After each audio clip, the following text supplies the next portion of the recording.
The primary, yeah. And then November.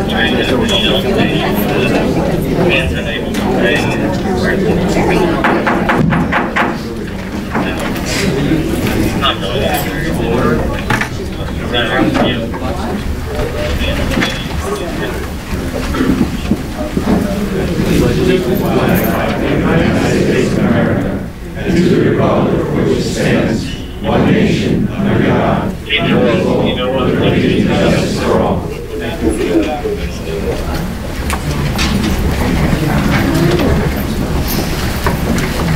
this time, I want to ask for a moment of silence to remember the services and sacrifices of the armed servicemen, protect our nations, and the first responders to protect our neighborhoods. I also want to make an addition tonight to our fire chief, Michael Heath, had lost his father in a tragic motorcycle accident last week. So I want us to have a moment of silence as well for his father. That goes by Michael Heath as well.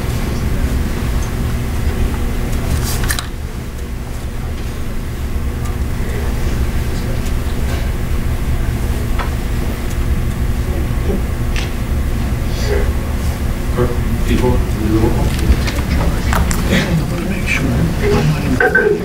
Councilmember Quinn? Here. Councilmember Friedlander? Here. Councilmember Jedynak? Here. Councilmember Palumbo? Here. Councilmember Smith? Here. Councilmember Sackett? Here. Councilmember Jackson? Here. Vice President Abrahamson? Here. President Kelly? Here. This meeting was advertised in the Daily Record and the Star-Ledger, the official newspapers for the Township of Rockaway, on January 11, 2019. Notice was posted on the official bulletin boards of Rockaway Township. Number 6, we have the designation of Sergeant of Arms. I see that the Chief's not here. Captain Ryerson, are you the Sergeant of Arms? Sure. Thank you, Captain. The Township decorum is 2-5.15. While the council is in session, the members shall preserve order and decorum. The council president, at his or her discretion, shall direct the chief of police or such other person in the police department as he may designate to be the sergeant of arms at the council meeting. The sergeant of arms shall employ reasonable means to maintain proper order and decorum consistent with our accepted standards. And I'm sure that we're all going to do that tonight, so thank you. 7, we're going to have the approval of minutes. Do I have a motion? I'll make a motion. We got a motion from Mrs. Abrahamson. Oh, I'm sorry. Second? I'm sorry. Second from Mrs. Smith. Clerk, please do the roll. Councilmember Quinn? Yes to the regular meeting, no to the abstain to the closed session. Councilmember Friedlander? Yes on the regular meeting and yes on the closed session. Councilmember Jedynak? Yes to all. Councilmember Palumbo? Yes to both. Councilmember Smith? Yes to both. Councilmember Sackett? Yes to the regular, no to the closed. Councilmember Jackson? Yes to both. Vice President Abrahamson? Yes to both. President Kelly? Yes to both. We have 9 yeses on A for the regular meeting, and we have 7 yeses, 1 no, and 1 abstention on the closed session. Motion carries. At this time, and hopefully the public will understand, we have a presentation with regard to a potential ordinance for zoning that we have with Wawa, which is on the corner of Morris Ave and Green Pond. And we had a prior resolution that was brought to us in 2017. And we have a presentation that's going to be taking place from our planner, Mr. Novak from the Burgess Group. So I just want to see if it's okay with the public that if we can just switch the public portion around just to accommodate the professionals that are here that are paid by the hour, so that Mr. Novak can do that, and then hopefully in a timely manner get rather quickly, and then we can go into the public portion. So is everybody okay with that? Okay. So with doing so, Mr. Novak, you got the floor. Thank you. Appreciate that. I'll keep it short, only 2 hours, I promise. If you could, if it's not too much of a hassle for you. No, it should work. Thank you very much. Ladies and gentlemen, my name is David Novak. I'm a associate principal with Burgess Associates. I am the township planner. You might know me. I work here 1 day a week, consulting with the planning, zoning, and engineering department. And I've been here for just about 7 or 8 years now. And I apologize, I'm going to have my back to either the council, to the public, or to administration and staff at one point, so I apologize in advance. As the council president indicated, I'm here tonight to give a very brief presentation on a rezoning request that was submitted to the township. This is a continuation of a request that was submitted back in 2017. So what I'm aiming to do tonight is to provide a very brief recap of what that request was, what the previous efforts were on that zoning amendment, where these zoning districts are located that might be affected by this rezoning request, and what the legal requirements are for a rezoning. So first I'll begin by discussing what this request was, and it was a fairly simple request. The applicant requested that the township amend its zoning regulations regarding gasoline service stations to do 2 things. First, to allow for convenience stores, that's a typo, convenience stores to be incorporated into gasoline service stations, and to permit gasoline service stations as a conditional use for the I Industrial District. The impetus for this request was that the applicant was looking to develop a Wawa near the intersection of Green Pond Road and Route 80. Denville line painting is currently there right now. Now, just as a little bit of a backdrop, I did mention the word conditional use. I just want to explain the difference between what a permitted use is, a conditional use, and a prohibited use. What it sounds like, it's a use that is permitted in the zoning district, and an application for a permitted use is typically handled by the planning board.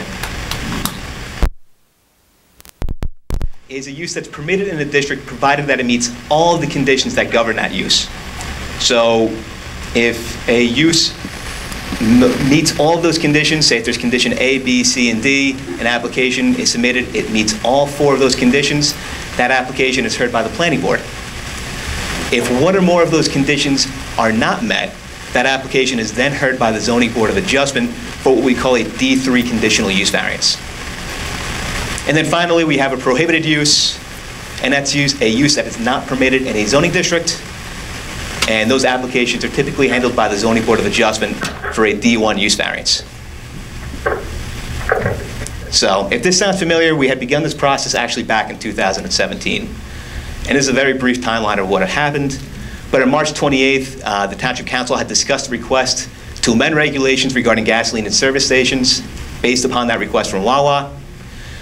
On May 9th, after some deliberation, the Council directed our office to draft an ordinance to incorporate those amendments. On September 12th, we had introduced that ordinance at Council, and by statute, they're required to refer to the Planning Board to make sure that that ordinance is not inconsistent with our master plan. Our master plan is our general planning document that outlines the blueprint for development in our community. On September 18th, the Planning Board reviewed that ordinance. They made 1 comment regarding canopies, and they sent it back to the Council.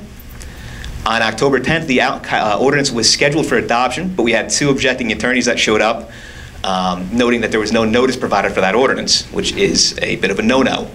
On November 28th, the administrator indicated that legal notices were not provided, and they recommended that the ordinance be denied because of that deficiency. As a brief summary of the previously drafted ordinance, we essentially created 3 new categories. We created a category for automotive fueling station convenience store, and automotive service station. Right now, our ordinance just calls gas stations public garages. The ordinance had permitted all 3 as a conditional use in the B1, B2, and B3, I'm sorry, B1, B2, and I district. And we established different conditions and regulations. Without going into all the details, we regulated lot size, what the landscape buffers had to be, the number of fueling stations, what frontage could be there, building coverage, building size, service and repair operations, so on and so forth. Now, the applicant has requested this rezoning change again, and just so we all know what we're talking about when we refer to the B1, the B2, and the I district. Hopefully everybody recognizes this. This is Rockaway Township, and these are our various zoning districts, and I've outlined in a light red, a dark red, and a purple where the B1, the B2, and the I industrial districts are located. As a quick breakdown, what does this mean? Well, the B1, which is more of a neighborhood business district, and I'll show you where these zones are, so hopefully you'll all be familiar with them. The B1 neighborhood business district encompasses about 157 lots, takes up 162 acres, which is about 0.6% of the township. The B2, which is the highway business district, encompasses 34 lots, about 40 acres and 0.1% of the township. And then finally, the I industrial district takes up 120 lots, 421 acres, and 1.4% of the township. So percentage-wise, it doesn't sound very large, but it's important to remember that these zones are located on pretty important corridors. And what I wanted to do was number these corridors. They're numbered somewhat randomly, so I apologize for that, but to number these corridors just to show you where these zones are located throughout the township. So I'll start off in the southwesterly portion of the township along West Dewey Ave. This is an I industrial zone where we have Wharton Industrial, a JCP&L station, right there, some residential homes along West Dewey, and then a county storage yard. So not too much happening in that portion. Corridor 2 is located along Route 15. We have the Armory building, which some of you might be familiar with, and to the west of that is an old landscaping business that was recently approved for a used car lot, which they have not started. Corridor 3 is located along Richard Mine Road, where it connects to Route 15. That is mostly industrial. We have some larger industrial buildings. The post office is located over there. And we do have one gas station that is partially located in Rockaway, and that would be Fuel 15, I believe it's called. And over here are vacant properties, but these are largely wetland areas, and I believe there might be a mine or two over there as well.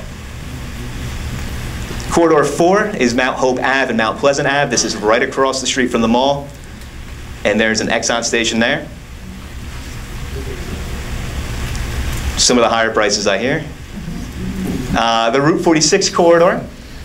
This has a B2 and I industrial mix. The B2 district is located towards the northerly portion of that. It includes the ShopRite, it includes Greco Auto Dealership, and M&S Pizza. And to the east, it includes a recently approved CVS.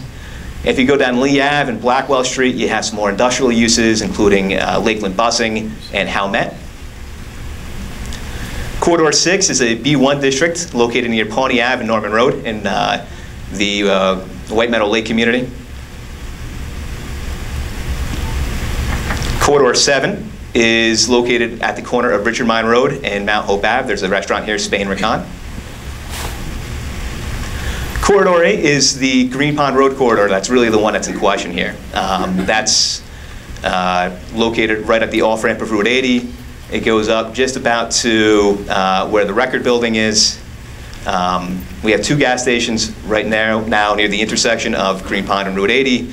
That would be the Exxon station and the Shell station. If we go further up north, we have a gas station right across the street from Christ Church. This is a B1 district. This is a bunch of different uses here. I believe there's a deli and an auto mechanic as well. If we go up further on corridor on the Green Pond Road, near School Road, we have Hibernia Auto Restoration in this I district over here. And we have, I believe, the Hibernia restaurant is located in this area, as well as Hibernia Firehouse. Here we have the intersection of Green Pond Road and Telemark Road.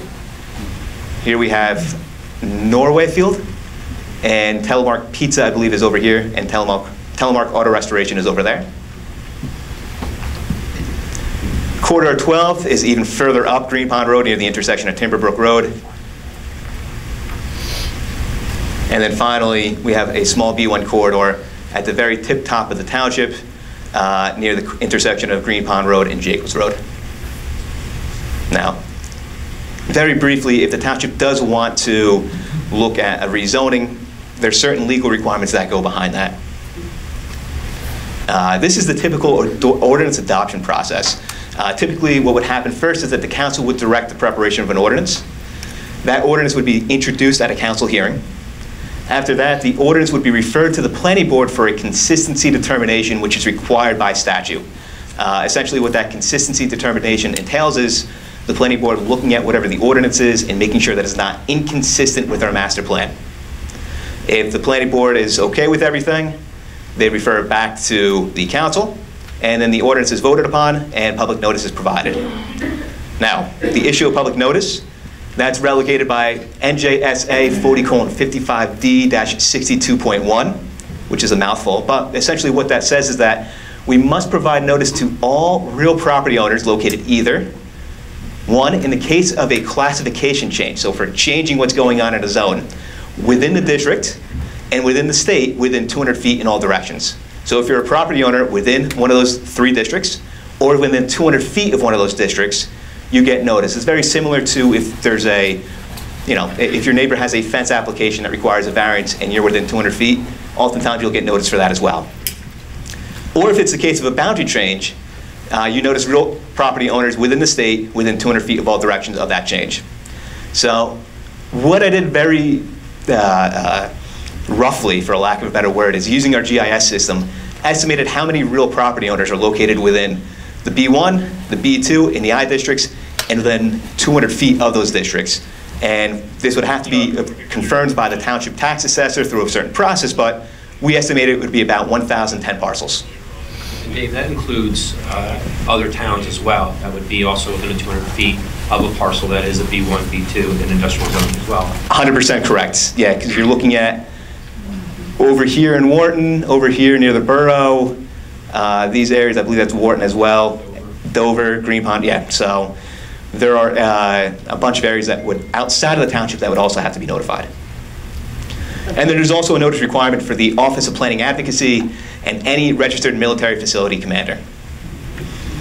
So what I wanted to do with that presentation is just to provide a background of what this request is, what it's for, what we have previously done, and where these zones are located, and what the process is like. So I'm here to entertain any questions, any comments, concerns, so on and so forth. All yours. Does anybody on the council now have any questions for Mr. Novak with regard to his presentation? First of all, thank you very much for that. And we can certainly make this available via PDF as well. Yeah, and then I know that we're not going to have a question session with the public with you here, but they have the right to, during the open public portion, or they could also send an email Absolutely. to you or to the planning department, whatever the case may be, if they have any questions that they want to follow up for. Absolutely, and I usually am here one day a week, either Tuesday or Thursday, so if you have any questions on this, or if you want to put up a fence or anything like that, I'm here. Council President. Councilman Jedynak? About how many parcels do we have throughout the entire town? I would say roughly around 10 to 12,000, as just a guess. Yeah, 10,000 is what I remember. So the number of parcels that need to be notified. Residential, though, by the way. 10,000 residential. 10,000, I believe it's 10,000 residential parcels, and when you add the other ones, I think it's around 12 to 14. So we're looking to about 8 or 10% of the town that needs to be notified. 8.5%. Can you go back to the slide, summary of previously drafted ordinance? Sure. I think it's the 5th slide.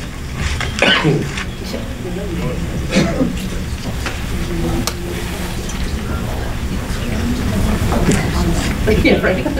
Seems like.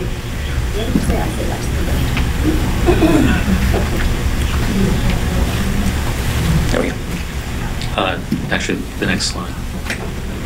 Oh, I'm sorry, the previously ordered? Oh, I'm sorry, I thought you meant the previous efforts. So we received a copy with the presentation. We received a copy separately as well. I think they're the same. They're both labeled 17-12. The last section there, established conditions and regulations for. If I remember correctly, the property owners whose attorneys appeared on your timeline at the October adoption meeting where the adoption was to take place, I believe their concerns were in that section. There were expressed concerns. Does that sound correct? I honestly don't recall exactly what their concerns were regarding those regulations.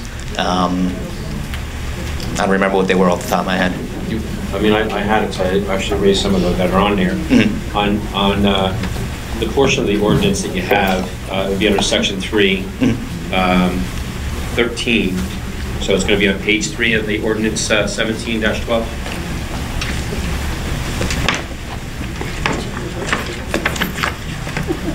One moment.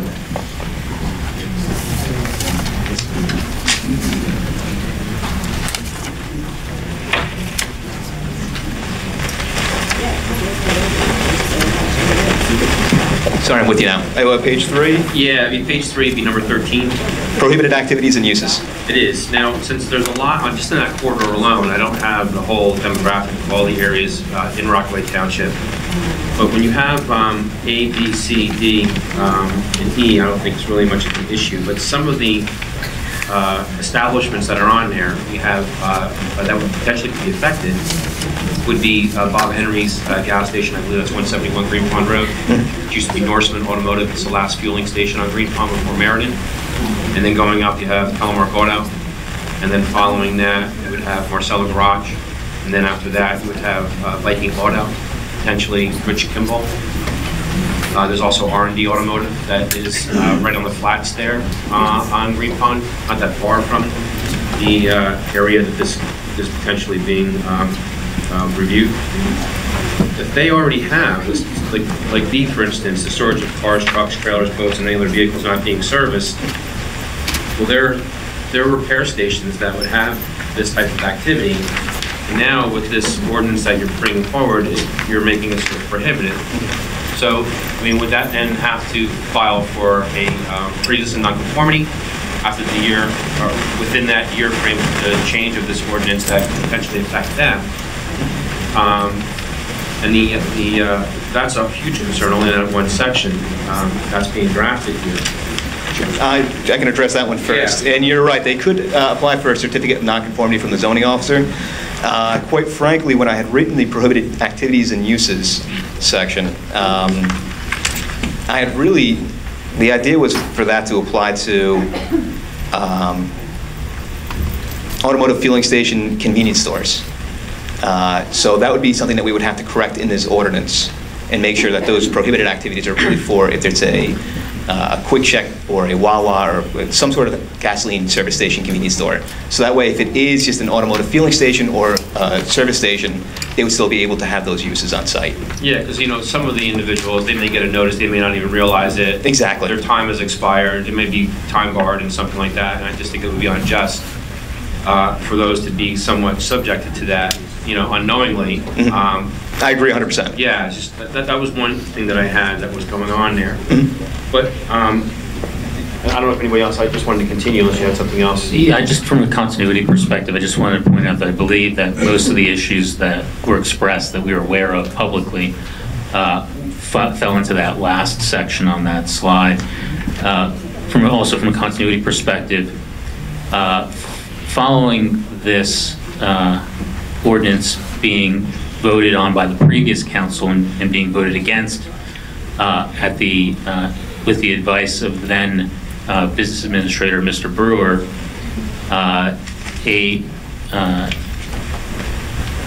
one of the issues of the need of an ordinance like this, or revisions, had to do with the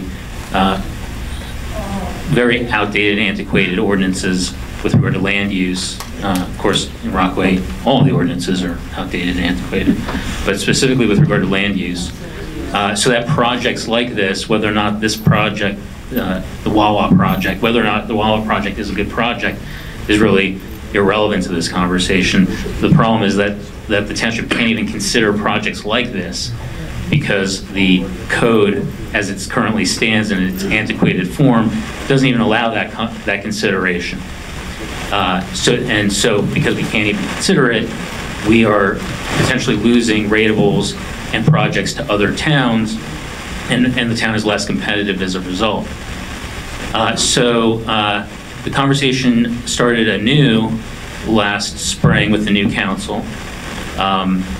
In July, we had a presentation by the specific property owner or representative of the property owner for Wawa. And that was the last meeting that this council had with Mayor Datchison.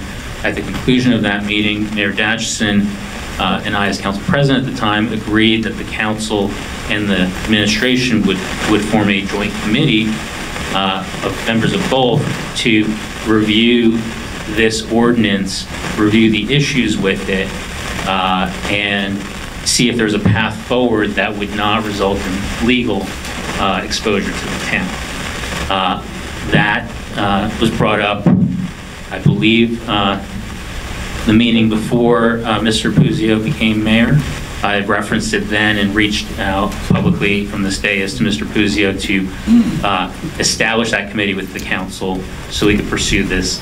That did not happen during my tenure as council president. I don't know if Council President Kelly, if the administration has reached out to you to establish that committee, but we had all agreed in this room publicly that that was the next step, that we needed to all get in a room, dig through the details to understand what the problems were, not draft an ordinance that was tailored to one property owner, which might not be appropriate, right, that would result in additional legal exposure, but to draft something that would modernize our land use code so that our town could be competitive with neighboring towns, to be able to at least consider projects and then determine whether or not those projects work for Rockaway or not. Thank you. You know what, on that topic, I'm going to try to make it pretty quick. Sure. Though it's important, I don't want to rush either. But a couple of things. When we had this that presented, I was a member of the public at the time watching that go on, and one of the attorneys, Mr. Hampton, had come up. And in that area there, between the Shell station, we had Dunkin' Donuts, the Rockaway Hotel, we also had the Exxon, and all these applications that had come there that had been denied. And of course, the potential of the threatening suits of moving forward with this, of the objectors of this potential move to amend or modify this ordinance here. There is that potential. If we do that, that could be affected, and if it's just those two individuals, it could be more based on 1,000+ notice that we'd have to make with the 200-foot property owners. The other question is, if we're doing 1,010 notices, do we consume that cost, or is there a potentiality that the requester of this change, is there some type of a legal remedy where they would then be liable for those costs, so it wouldn't affect the township? Okay. In regard to the first question, excuse me as I look for my municipal land use law. It's the microphone. I think so. Is that me? I'm sorry. That's okay. So, in regards to the first question, in terms of essentially legal exposure, with 1,010 parcels, that's absolutely a possibility. If the council wanted to go forward with an ordinance like this, typically what I would recommend we do is some sort of land use plan amendment. So if we were to do a land use plan amendment, so amend our master plan and how we envision development, that'll make whatever ordinance we adopt, if the township were to choose to adopt such an ordinance, it would ensure that there would be consistency between our development regulations and what we're envisioning through this master plan process, which is essentially a community process. Is that going to stop anybody from filing a lawsuit? No. But it at least gives the township a little more of a legal backing. In regards to the second question, it's a little bit more of a legal question, so I'll defer to township attorney for that, but the municipal land use law does state regarding notice that the, quote, the cost of the notice provision shall be the responsibility of the proponent of the amendment. The reason I defer to attorneys is because oftentimes... 4055D what? 40 colon... I got there's a couple letters too. I believe it's 40:55D-62.1. It's in that section. I'll defer to the township attorney on that one. I know that usually the concern is people are worried that it looks like an applicant is buying zoning through that. That is the other concern. And the last thing is that, you know, in Dover, on the corner of South Salem Street and Blackwell Street, they already have an approval of a Wawa that's going there. And having the resolution from Dover from what they did as far as the relief that they sought out as far as the applicant goes versus this. What would be more beneficiary for the township is drafting a completely different ordinance that almost tailors one applicant looking like a spot zone and paying off for this versus in Dover's situation, they went for multiple variances and use variances to get those approvals from the members of the board based on testimony and documentation the burden of proofs. So the one thing is that if we do this, we could potentially get sued by multiple businesses that potentially be affected, and we already know that's a good possibility in the area from when they came and were vocal on that meeting in 2017. Where in the other case, if they were to go for a use variance or multiple use variances, then they would be subject of the appeal process going in there. I think it minimizes litigation doing it one way than the other. Because you could do the zone change and then we do it, and then let's say we do make everything to the new ordinance that we're trying to pass now, moving forward, and that could be challenged. And if we're successful in that challenge, then whatever approvals that person gets if they come before the board, then there can also be another second challenge. Yeah, so it almost seems like they get, you know, between the two applicants and in two potential appeals, they get almost 4 bites out of an apple. And I was just wondering which way, you know, does the township benefit from going that direction versus just the applicant? And who are we doing it for? Are we doing it for the master plan and for the township and for the residents and taxpayers? Or are we doing it just for the applicant? Generally, I would say the general philosophy in planning is to plan through zoning and plan through your master plan. Planning through use variance granting. Use variance are supposed to be granted somewhat sparingly, so it's generally frowned down upon. So if this is something that the township wants, not just at this location, but envisions this type of use in the B1 and the B2 and throughout the I zone, or if it's just the B1, the B2, whatever it is the council chooses to do, I would recommend doing it on a more comprehensive level where we have master planning documents, where we have comprehensive zoning ordinances, rather than going through the use variance process where it'd be, for lack of a better word, piecemeal. And a gamble too for them as well. Absolutely, yes. Because if I'm the objecting attorney to a gas station application anywhere in this township, in the I industrial zone, and when it comes time to proving the negative criteria, which is, I'm sorry, my back is to the audience, part of granting a use variance is an applicant needs to show that there's no substantial detriment to the public good, which is generally all of us, and no substantial impairment to the intent of the zone plan. If I'm an objecting attorney, and this actually happened at one of the other applications, the objecting attorney, all they need to say is, well, you know what, the council had an opportunity to pass this ordinance back in 2017. Yes, it might have been denied because of notice issues at the time predominantly, but there's been no action to take that rezoning. That's what happened at the last application, and that application was actually voted down. And it's a solid argument. That was the Exxon application? That was the Exxon application, okay. Yes. It was not the only reason, and I can't even tell you if that was the reason why the zoning board ultimately denied it, but that was certainly an argument that was put on the record. Now, I knew that there was somebody that was going to be from potentially Wawa. Do we know if that person's here? He is. It looks, okay. Yeah. And I want to give him an opportunity as well, if I may. I don't know if you can pass the mic. Yeah, absolutely. I have a couple questions about Wawa that the public may be interested. Council President, following that, at the time this ordinance was presented to the council and the council was thinking of taking action on it, we had a different township engineer. I think it would be helpful to have our current township engineer give her thoughts on this as well. Oh, absolutely, but I want to have everything presented, and then maybe we will give Mrs. Fronte some opportunity. I'm sorry, I don't know your name. Sure, my name is Jamie Graziano, and just to clarify, I'm actually with the Varecchia Company, which is the proposed developer. I am not directly with Wawa. And actually coming to this meeting tonight, our understanding was that this was in fact with regards to not a specific project or a specific tenant such as Wawa. It was more just the general ordinance conversation at large. So you can continue with your questions, but if they are very specific specifically geared towards Wawa, or a specific site. At this point, I'm probably not going to be at liberty to share much of that information. Okay, and you know what? I'll just give you a small menu of what I was going to ask. I wanted just to ask because of a lot of people, I don't know if anybody's seen, because Wawas aren't really up they're coming in this area, but down in the south portion of Jersey and whatnot, they are a very, their formula that they have, their aesthetics, their safety-oriented, the employment that they provide.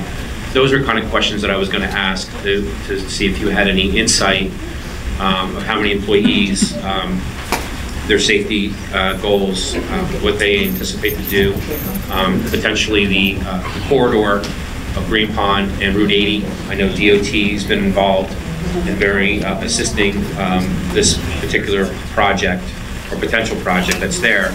So if you can't answer those things, I don't want to put you on the spot and ask you something that you may feel uncomfortable or can't provide that. So no, sure, I can provide more, I guess, just a general information of what we're seeing in the convenience store type of developments that we see. We've been doing development as the Varecchia Company in Pennsylvania, New Jersey for quite some time. And what we're really starting to see with convenience stores is that the shift really has been to be more inclusive and be for the convenience of the customer, not just as far as sales of a traditional convenience store, but also including that convenience of gasoline. And that was part of the issue, is as you see most of the development coming through, we are currently seeing most other townships start to try and modify ordinances for this particular use because it is fairly new. Previous to this, most of your uses were a gas station, which clearly Wawa, that has been brought up, is not a gas station. Or I think Quick Check was the other one that had been brought up tonight. Those uses aren't solely for a repair shop, they're not an auto shop. They are really focused on the convenience of the customer and of the consumer. That being said, locally, Wawa really tries to, excuse me, really tries to think, no, I'm okay, thank you. Really tries to think of what do the customers want, what does the area want, and how can they best service their customers for convenience. And part of that becomes this new modified use that we've seen start to come into existence over the past 10, 20, 30 years, which is the combination of the two for convenience sake. That being said, Wawa's track record, I'm not going to speak specifically to their safety, but it has come up in other townships. Is it safe? Because the Wawa specifically does 24/7, and what we do actually have seen, not just at Wawa, but other type of these Wawa convenience store retail uses, is that the safety does get enhanced because the hours of operation are a little bit more continuous, and it's a little bit more of a smoother operation than just driving in to get gas or just driving in to get the convenience food items. The other piece that we're seeing is the gas stations currently don't so much supply what the latest consumer demand typically is, and that is they want prepared, healthier options, whereas I went into the convenience store tonight coming up here, and my options, I think, were my Lunchables or potato chips. So Wawa starts to really, I'm sorry, I'm turning my back to the audience too, at Wawa, Quick Check, those types of companies in the world are trying to start to bridge that gap for the consumer. I don't know if I quite answered your question. Yeah, and the other thing is just there is an investment that these organizations, Wawa, make in the areas that they construct in to provide this business and service. Is there like kind of a range? Like they do invest substantial amount into their project that benefits not only the project but the surrounding areas, whether it be traffic or aesthetics and stuff like that. That's what I've seen so far. Correct. What we've seen to the exact amount, I really wouldn't be able to speak to, but I do know that most of the driving force behind these types of uses now really is their community. They want to see, they're there not just for the out-of-towner driving down the interstate, they're really there for the community, and they want to see the community improved. And that's not specific to Wawa, that seems to be the trend in this type of development. And there's also the permit fees and everything else that are associated. Absolutely. The construction of that we receive a revenue from. Correct. We're in the high 80, 90, maybe even 100 plus thousand with these permits that take place. And once again, I wouldn't be able to speak to the exact number. It really depends on the exact development and the exact situation. But yes, absolutely, there is always tending to be improvements, like I said, not only to the property itself, but to the local roadways. And there's also a hiring of employees. They do provide employment for people, locals. They seem to dedicate that to, from some of the research that I did. Yes. From our last presentation when Tom was here and Bill, to even now, I don't think anything's changed. So with that being said, Mr. Mayor, I know that you've had some communication with some of these members of the group that he's part of since December, January timeframe. Correct. But how many times have you spoken to them? Handful. Handful? And is that with the professionals or just with yourself? Professional. Okay. With that, Mrs. Ferrante, did you have any concerns or any issues moving forward with this from the conversations you had with this group? Yes, excuse me, got a little bit of a laryngitis, but I want to thank the council and the public for allowing us to introduce this proposed ordinance change to our land use documents, which, as you could see, needs to be well thought out and all concerns vetted. My major concern at this time rests around traffic. So when you create a permitted use, you accept the traffic implications along with it. To counter that, however, a lot of these zones are located along county and DOT right-of-ways. So often these types of developments will require permits from these outside agencies. So we'll be resting our traffic concerns with these outside agencies. Now, have you received any reports from DOT since they've already been involved with this as a beginning of what they wanted to present? They worked with, I think Mayor Puzio, when he was a councilman, you had or stated that you saw a report with DOT at one of the council meetings. I was on the planning board and DOT, what I can recall from back then, as I recall now, what I can recall from back then, being on the planning board and discussing this, is that obviously the county has to be involved in the state because traffic is an issue there. What the residents have told me is that traffic on Green Pond, that is a major concern. So when I spoke with the Varecchia company, that was paramount as far as my concern also is to make sure that there's an adequate traffic pattern. And the state is aware of this. I spoke with Ms. Ferrante. The state is aware of this, and the county is going to be involved to look at what they can do, what best practices they can do as far as the traffic goes. Now, we've been dealing with Mr. Vitz from the county as well as members from the DOT. We have been in correspondence with them, yes. Okay. And so if the township decides to go forward with this or similar applications, we would be intimately involved with that. But currently this application is, again, the DOT has actually given somewhat of a thumbs up of what they were anticipating of changing and bettering the on-ramp and off-ramp of Route 80. I cannot confirm that. Okay. I'm sorry, does anybody, Mr. Palumbo? Hey, Mayor Puzzi, I don't know if anybody would be able to answer. Do you know who is the final authority to determine whether it would be a traffic hazard putting this there? Is it the state? Does the state and the county override the town if the town thinks it's an issue? Absolutely. The state is going to be looking at that off-ramp and on-ramp over there. Right.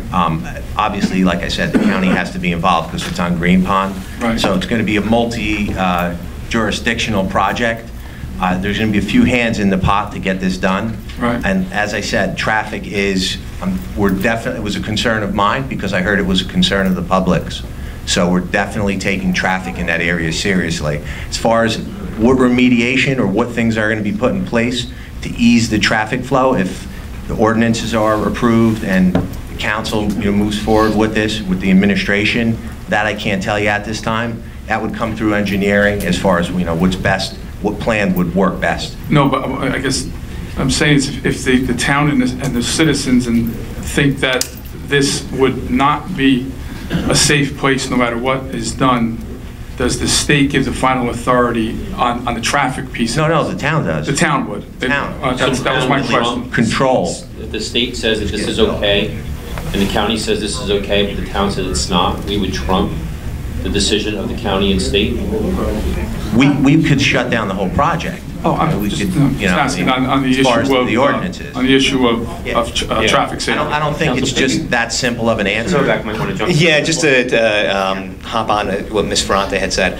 So without using this site specifically, if an application did go through and it was not a permitted use and it was going in front of the zoning board and the board had concerns over traffic generation or traffic circulation, then they can deny that application.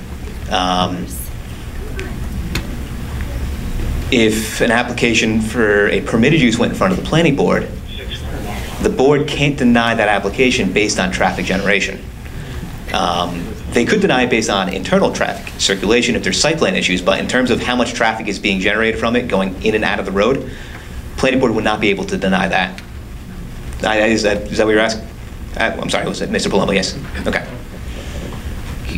Council President, could we hear from the engineer as well? Yeah, and I just have one thing for the engineer, so then she can, Mrs. Fronte, is that have you reached out to the engineer, Mr. Hanson, in Dover at all with the Wawa that went there with regard to? Not in regards to this issue. Okay, because on Blackwell Street in South Salem, but they have over there in like 218, 220, 222 Blackwell Street, the flow of traffic and the patterns that are there, it's very congested in that area. But in their resolution, they kind of addressed all that. Okay, so I don't know if there's a potential of maybe reaching out to Mr. Hans Mike down in Dover. That's a D1 use variance? Yeah, they had, I mean, I can give you a copy of that, what they have here, and that's in their C1 commercial zone. But I can provide this for you, you can review it. But I had spoken to Mr. Hanson at one time over this, with just the interest that I had on it. And maybe there were some similarities. Yep. That's a little bit smaller and more of a choking area in the traffic flow because of Blackwell Street versus it being one lane each way versus 2 lane on Green Pond Road in that section, and only one traffic light that's there going up Salem Street. But is there anything else that you would like to add based on what Mr. Palumbo had stated, Mr. Novak as well? To Mr. Palumbo's point is every local land use approval is contingent on county, outside agency approvals. So while we may have approvals here, it's still subject to DOT, if it's applicable, or county approval, or DEP approval. So the notice to proceed cannot be issued until all outside agency approvals are met. Now, the last thing before I guess we make a consensus if we want to move forward with this is that, Mayor Puzio, I don't know, since we haven't been somewhat part of these communications and conversations that you've had. Everything that I know has been discussed here tonight. You know. But I don't, because some of it's actually, yeah, I think there's more that's to there. We just maybe we're not asking that right question. But moving forward, is it possible for the council to be a component of that, or maybe we make a committee that consists of maybe 3 council members, there's no quorum issues, where... You have an ordinance committee. If you guys feel free for your ordinance committee to get together, I don't think that there needs to be another committee formed for this. We can have your ordinance committee get together, and I have no problem if you want to work with the town engineer and work with the professionals. Your ordinance committee wants to sit down. No, I know that, but in the same sense as you were aware of the ordinance committee, we haven't been provided with any of this during your conversations and whatnot that you've had prior to tonight. So I'm just trying to make sure that we're on the same page. Do we have interest to get together? Yeah. Oh, absolutely. But we've had this presentation once. They had already come up before where there were some issues with notice. I believe the group has been very tenacious with the tenacity that they've had, very tenacious in moving forward with this thing. I think at least we should have some further conversation moving forward and see what we can do here. I think there's some adjustments, like I cited before, Mr. Novak had issued on that section on line 13 on page 3. Council President. Mr. Yatrofano's talk. Is there something you want to add? Correct. Yeah, I'm going to let Mr. Yatrofano speak for a second on this. I just remind the council of what Mr. Novak said. There are really 2 paths here. The one is the path of creating an individual zone change, which would be one thing to do, or a broader... Can you speak to the microphone, please, Mr. Yatrofano? Sorry, thank you. Or a broader master plan review or master plan amendment to more comprehensively consider the issues. I think conceptually, the council has to decide whether you want to pursue this, at a macro view or a micro view. And that's got to dictate the council's approach. That's just my suggestion. Council President. I have Mr. Jedynak, and then I can go to you, Mr. Quinn. Is that all right? It's very hard to hear the attorney's discussion. It keeps cutting in and out. You know what? At the time, he was away from the microphone, but he was back closer to the microphone. Is I cannot hear them at all. is there something? It was about the way to review this and go at it as far as moving forward for the Wawa in this ordinance.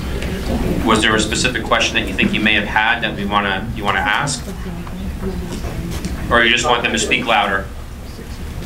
No, I need to have it louder so we can hear it. It just keeps cutting in and out. Okay, Mr. Quinn.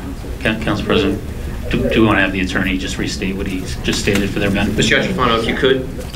I think the real issue for the council is to decide on its conceptual approach. Mr. Novak has really given two options. The broader option being a review of a potential amendment to the master plan, and the narrower option being, I'm going to call it individual amendment of the constituencies or contingencies rather for that zone. I think, the council has, before, you get your nose to the grindstone and start worrying about conditions of an individual ordinance, I respectfully suggest that the council should consider how it wants to look at the overall issue presented and what that overall issue is.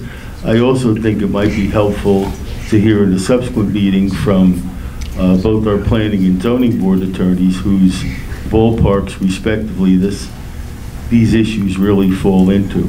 They can probably provide the council with some good practical detail, but I think it's going to be a lot easier for the council and probably more productive of the council's time to decide first how you want to pursue the issue.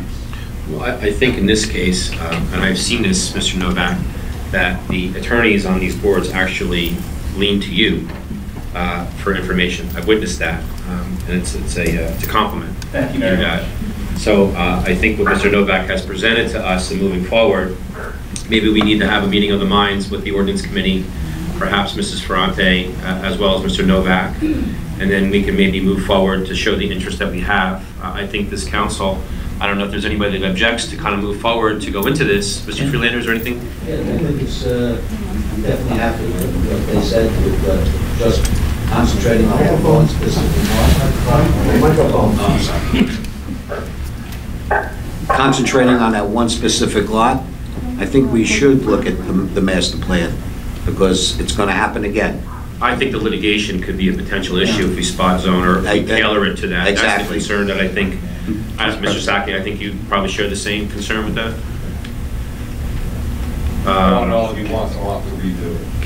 Council President, so of the two paths described, I believe the council in 2017 already took one path, and that resulted in the notice issue and the property owner's attorneys showing up to that meeting and adoption.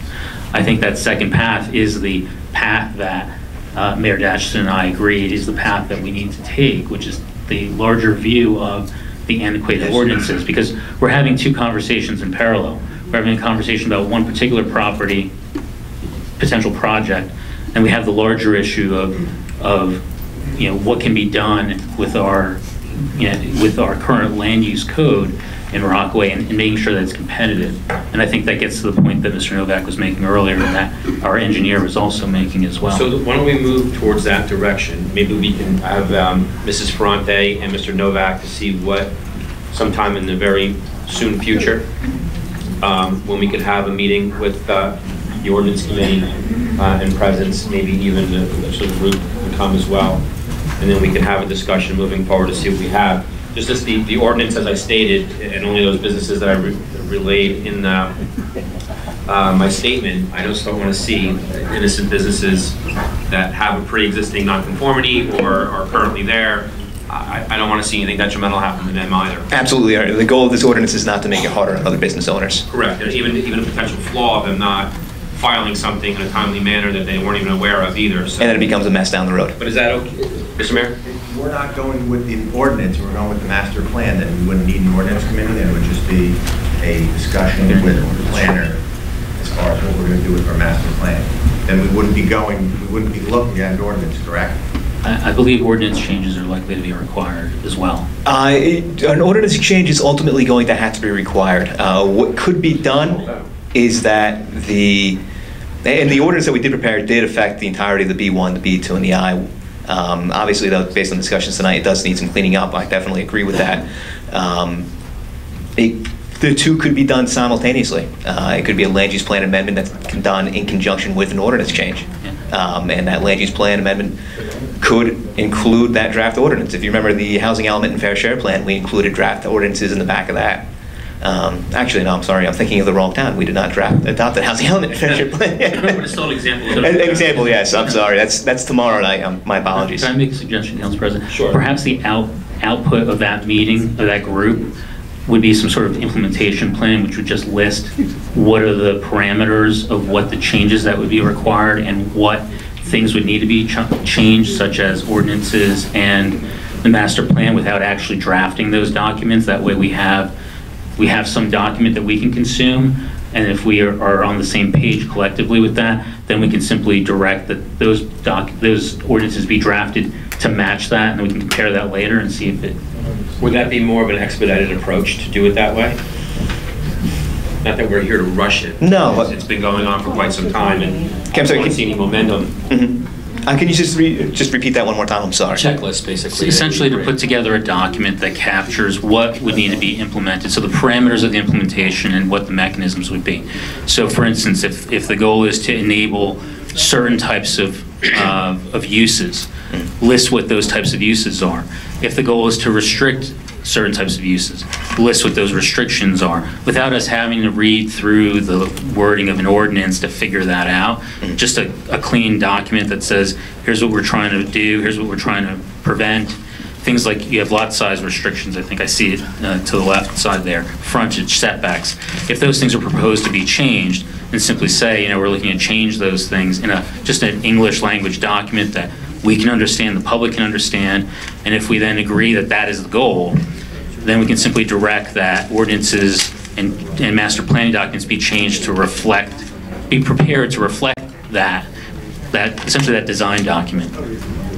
So essentially it would be almost like a punch list for this proposed ordinance, what we're hoping to accomplish. Yes.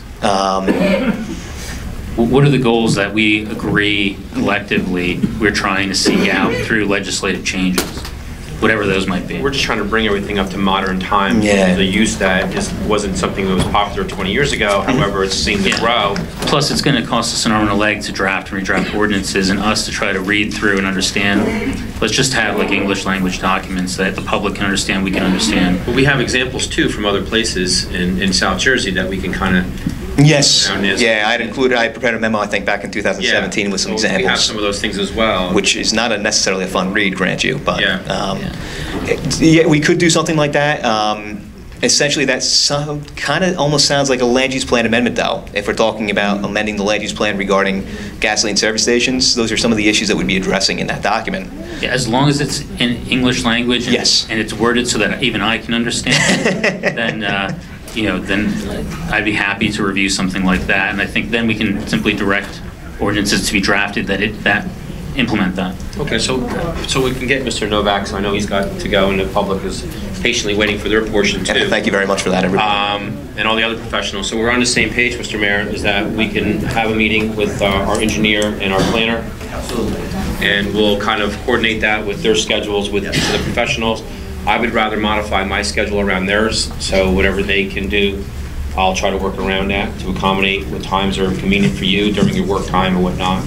And I think the other members on the Ordinance Committee will do the same and do that. So moving forward, we really don't have to vote on anything, but we can have a consensus of a poll straw and say, listen, we're going to move forward with this. Is everybody okay with that? Yes. Okay, Mrs. Smith?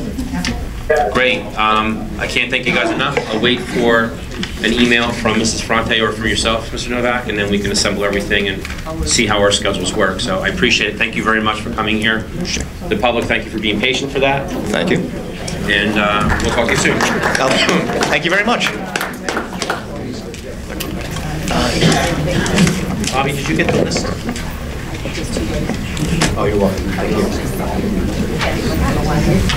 Sure. Isn't that already there? Oh, yeah, I'm sorry. Yeah. So we will go with that.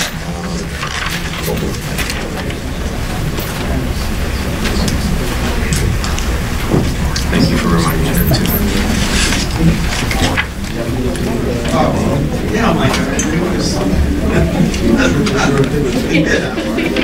The only time I'm saying that is 7 years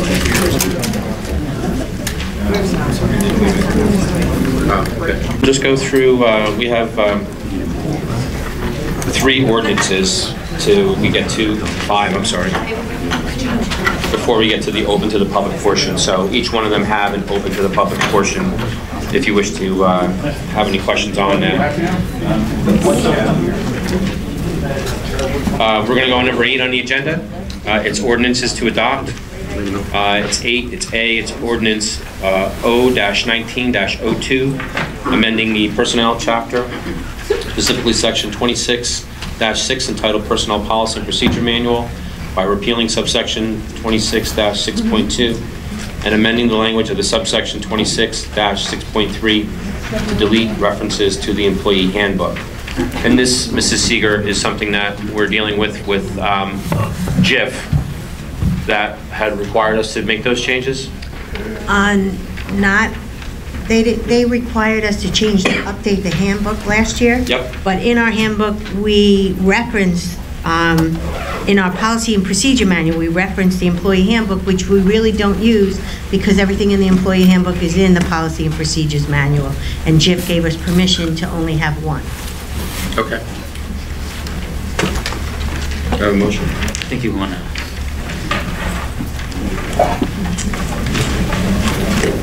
Public input before we do the motion, or we do the motion first? I thought we always did the motion first and then public. We want to do public portion first. I don't remember. Do we do public portion or do we make a motion first? Cutting out. No, I thought Tad Baker cut out. No, I had asked Mrs. Seeger just referencing of this amendment if it dealt with anything with JIF from what had come down for deleting or removing the handbook, Mr. Quinn. Okay. Yeah. Do I have a motion? I'll make a motion. Mrs. Smith? Mr. Palumbo, second? This portion is open to the public. Does anybody from the public wish to comment on this ordinance? Seeing no one, clerk, please do the roll. No. What's that? To close the public. Close to the public, I'm sorry. And then any discussion. Is there any discussion to be had? Jeremy, do you have any discussion? Sorry. Councilmember Quinn? Yes. Councilmember Friedlander? Yes. Councilmember Jedynak? Yes. Councilmember Palumbo? You gotta turn the mic for. Yes. Councilmember Smith? Yes. Councilmember Sackett? Yes. Councilmember Jackson? Yes. Vice President Abrahamson? Yes. President Kelly? Yes, I have 9 yeses, 0 nos, motion carries.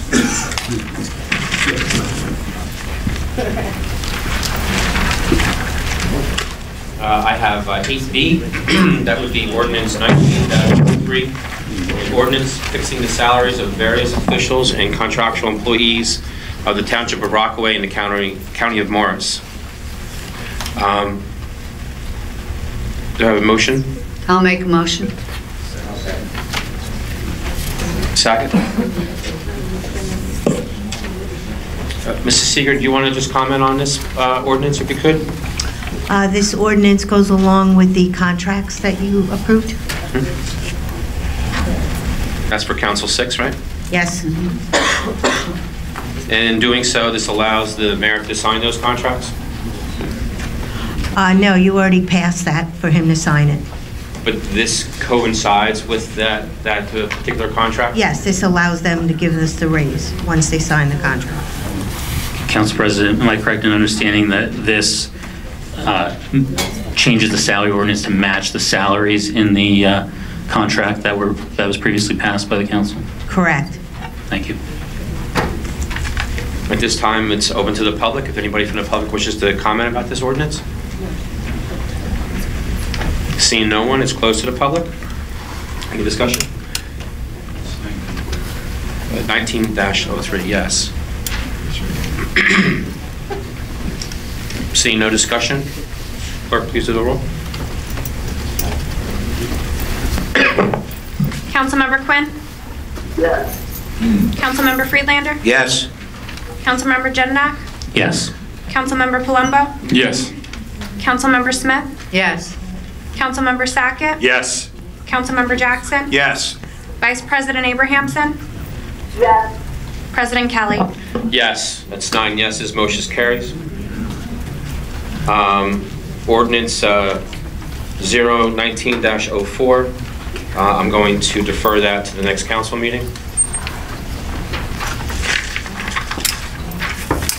D, we have here, it's ordinance 19-05, an ordinance establishing the salaries for police department rank and file personnel in the Township of Rockaway and the County of Morris. Do I have a motion? I'll make a motion. Mrs. Smith? Second. And Mr. Freelander, second. At this time, I'm sorry, Mrs. Seeger, did you want to make any comments about this? This goes along with the police contract for their department rank and file. And with that, after that's completed, we also do a withdrawal on the per complaint? When the police unit signs the contract, I'm still waiting for them to sign the contract. It's been sent to them to sign. They have not signed it. Is there a reason why? If I knew, I would tell you, but I called up the head of the FOP, and he said soon he'll be bringing it, but I haven't seen anything. Council President, so the contract that the council agreed to, we're being told that the union did not yet agree to that contract? They ratified it already, but they have not brought up the signed agreement that was sent to them. So then the question is, should these ordinances perhaps wait until we have that signature in place? They're not going to get paid until I have that signature in place. I can guarantee that. Well, they're being paid currently, aren't they? They're being paid at their old rate. Correct.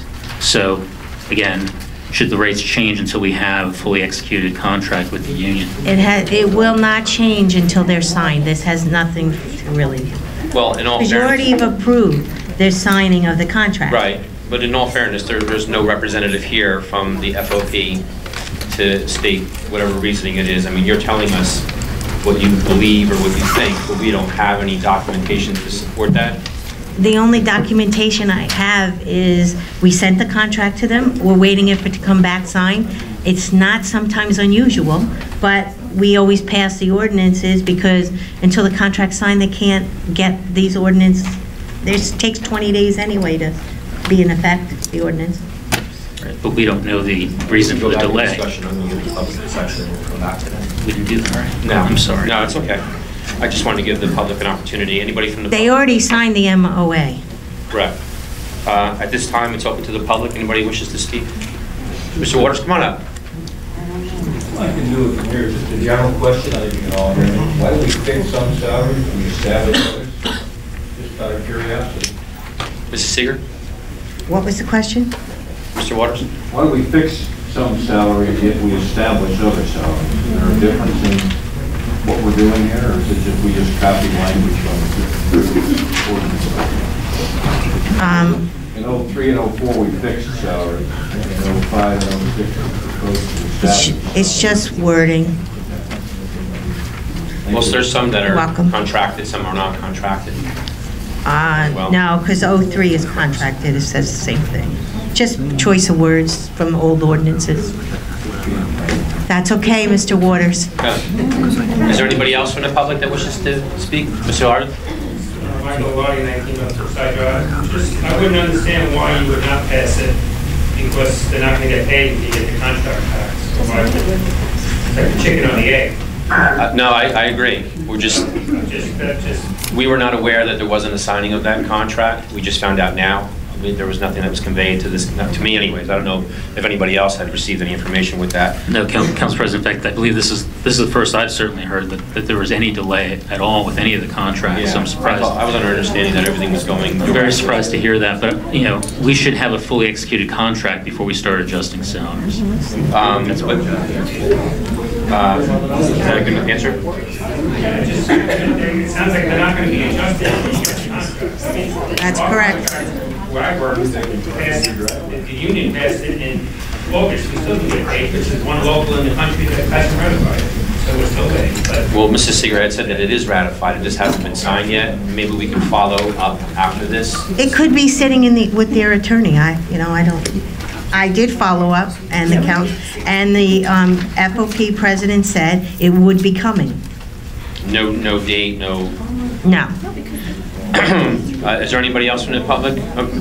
Mr. Lardy, are you done? Mr. Diaz? What happens if you pass it and they don't sign it for some reason? They don't get paid. They don't get paid.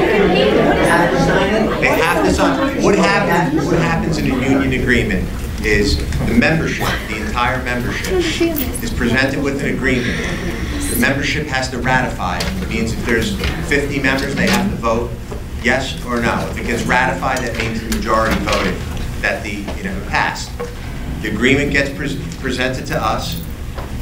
It gets signed eventually, but it's on their end. It's not on our end. If they don't sign it, what they're saying is that until we sign it, we're not going to get paid. It's not an agreement. And then they would be against another fair labor, because they've already ratified it. It's just waiting for a signature. But from what you're telling me, it's the FOP Lodge 31 that's being lethargic. Yes, they have the contract. Is there anybody else from the public that wishes to speak? With that being said, close to the public, any discussion here? I have a question. Go ahead, Mrs. Smith. If we sign it, if we pass the ordinance, you still have to wait for them to sign it to issue the pay. Thank you. Correct, Mrs. Smith. I just want to clarify that. Yes, correct. Thank you for that clarification. Mr. Freelander, is there something that you have? Right. I do have a quick question though, for the CFO, Mrs. Palmieri. With these ordinances that we have, and we have another one, E, that kind of relates to the police department as well as superior officers. With these ordinances that are going on right now, is there an audit going on with the police department in salaries at all? The auditors audit all of our, they select a sample, including the police department. It's not just on the police department. So they're doing a whole bunch of departments, Mr. Serenelli, but they're not strictly targeting the police department of an audit. No, the police will be included in the audit, right, along with all the others. And there's nothing like a layoff plan or a demotion plan of any of the police officers? Not that I'm aware of. None whatsoever? Not that I'm aware of. Okay, but we would have heard of that. Mrs. Seeger? You're asking something that I have no idea about. I'm sorry, I'll recognize you, Mr. Mayor. But there's nothing that's been circulated as far as a layoff or demotion towards the police officers? Not to the best of my knowledge. Okay. Rumors, I guess. No, I just, and I'll ask the final question, Mr. Mayor. Was there any conversations from you related to layoffs or demoting officers, or any conversations with the police department? Any staff meetings that you attended that made those comments? No. None whatsoever? On what?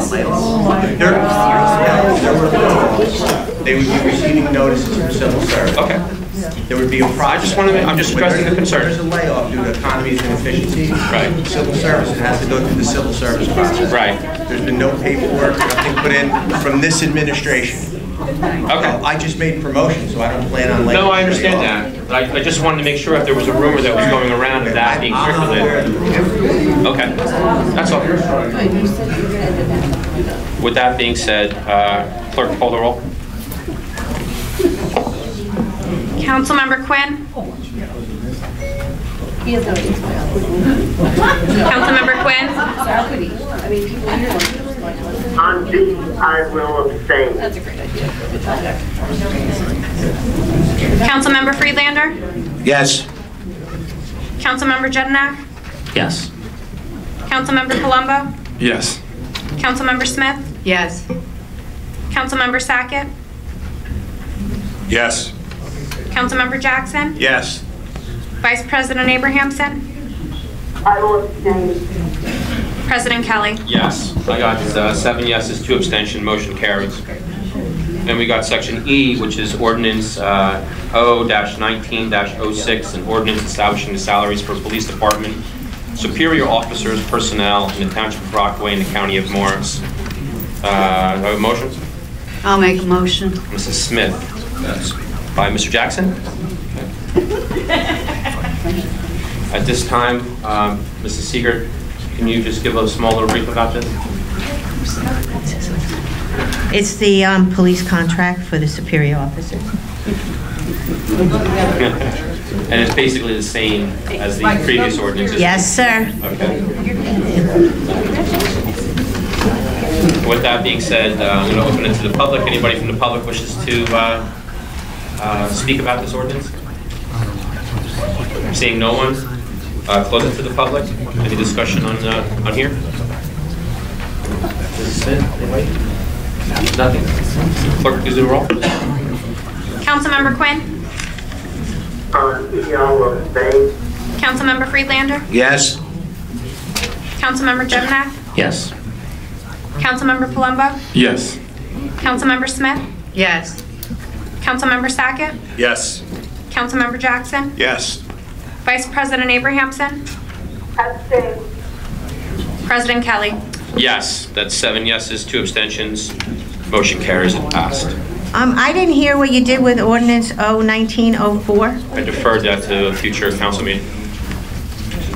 Yeah, Council President Kelly, why are we deferring it without bringing it up? What's any certain reasoning? I was just moving it out of there, just more questions that I have about it at a later time, so I deferred it for a later council meeting. Can we go over it now? Or? No, we've already gone through it, so we'll go to the, open to the public. Okay.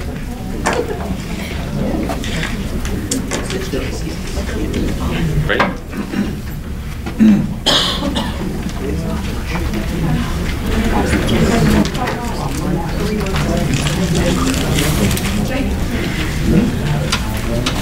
Good. At this time, we're going to have open to the public. I have Mr. Press. Come on up. Mr. Press, I'm not doing, I know you haven't been here in a while. I haven't seen the audience. I'm not really doing any 5-minute, but I just ask for people to somewhat kind of keep it to a reasonable time if you can. I'm not going to interrupt you.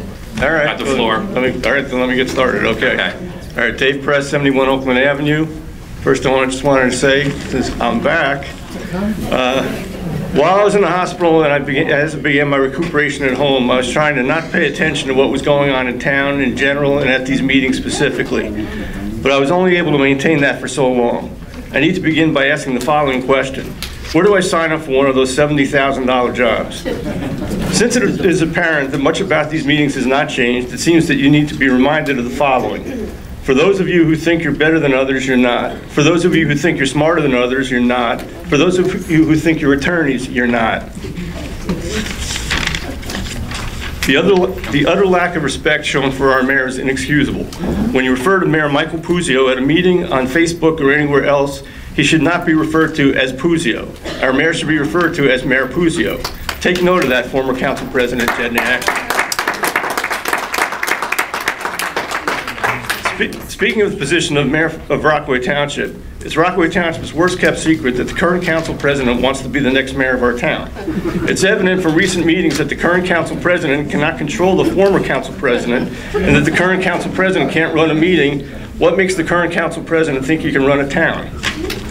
Good point. Anyone who has driven or walked around Rockaway Township couldn't help but take note of the signs that are in front of many of our homes. These are the signs that say hate has no home here. This obviously does not matter to 5 of you.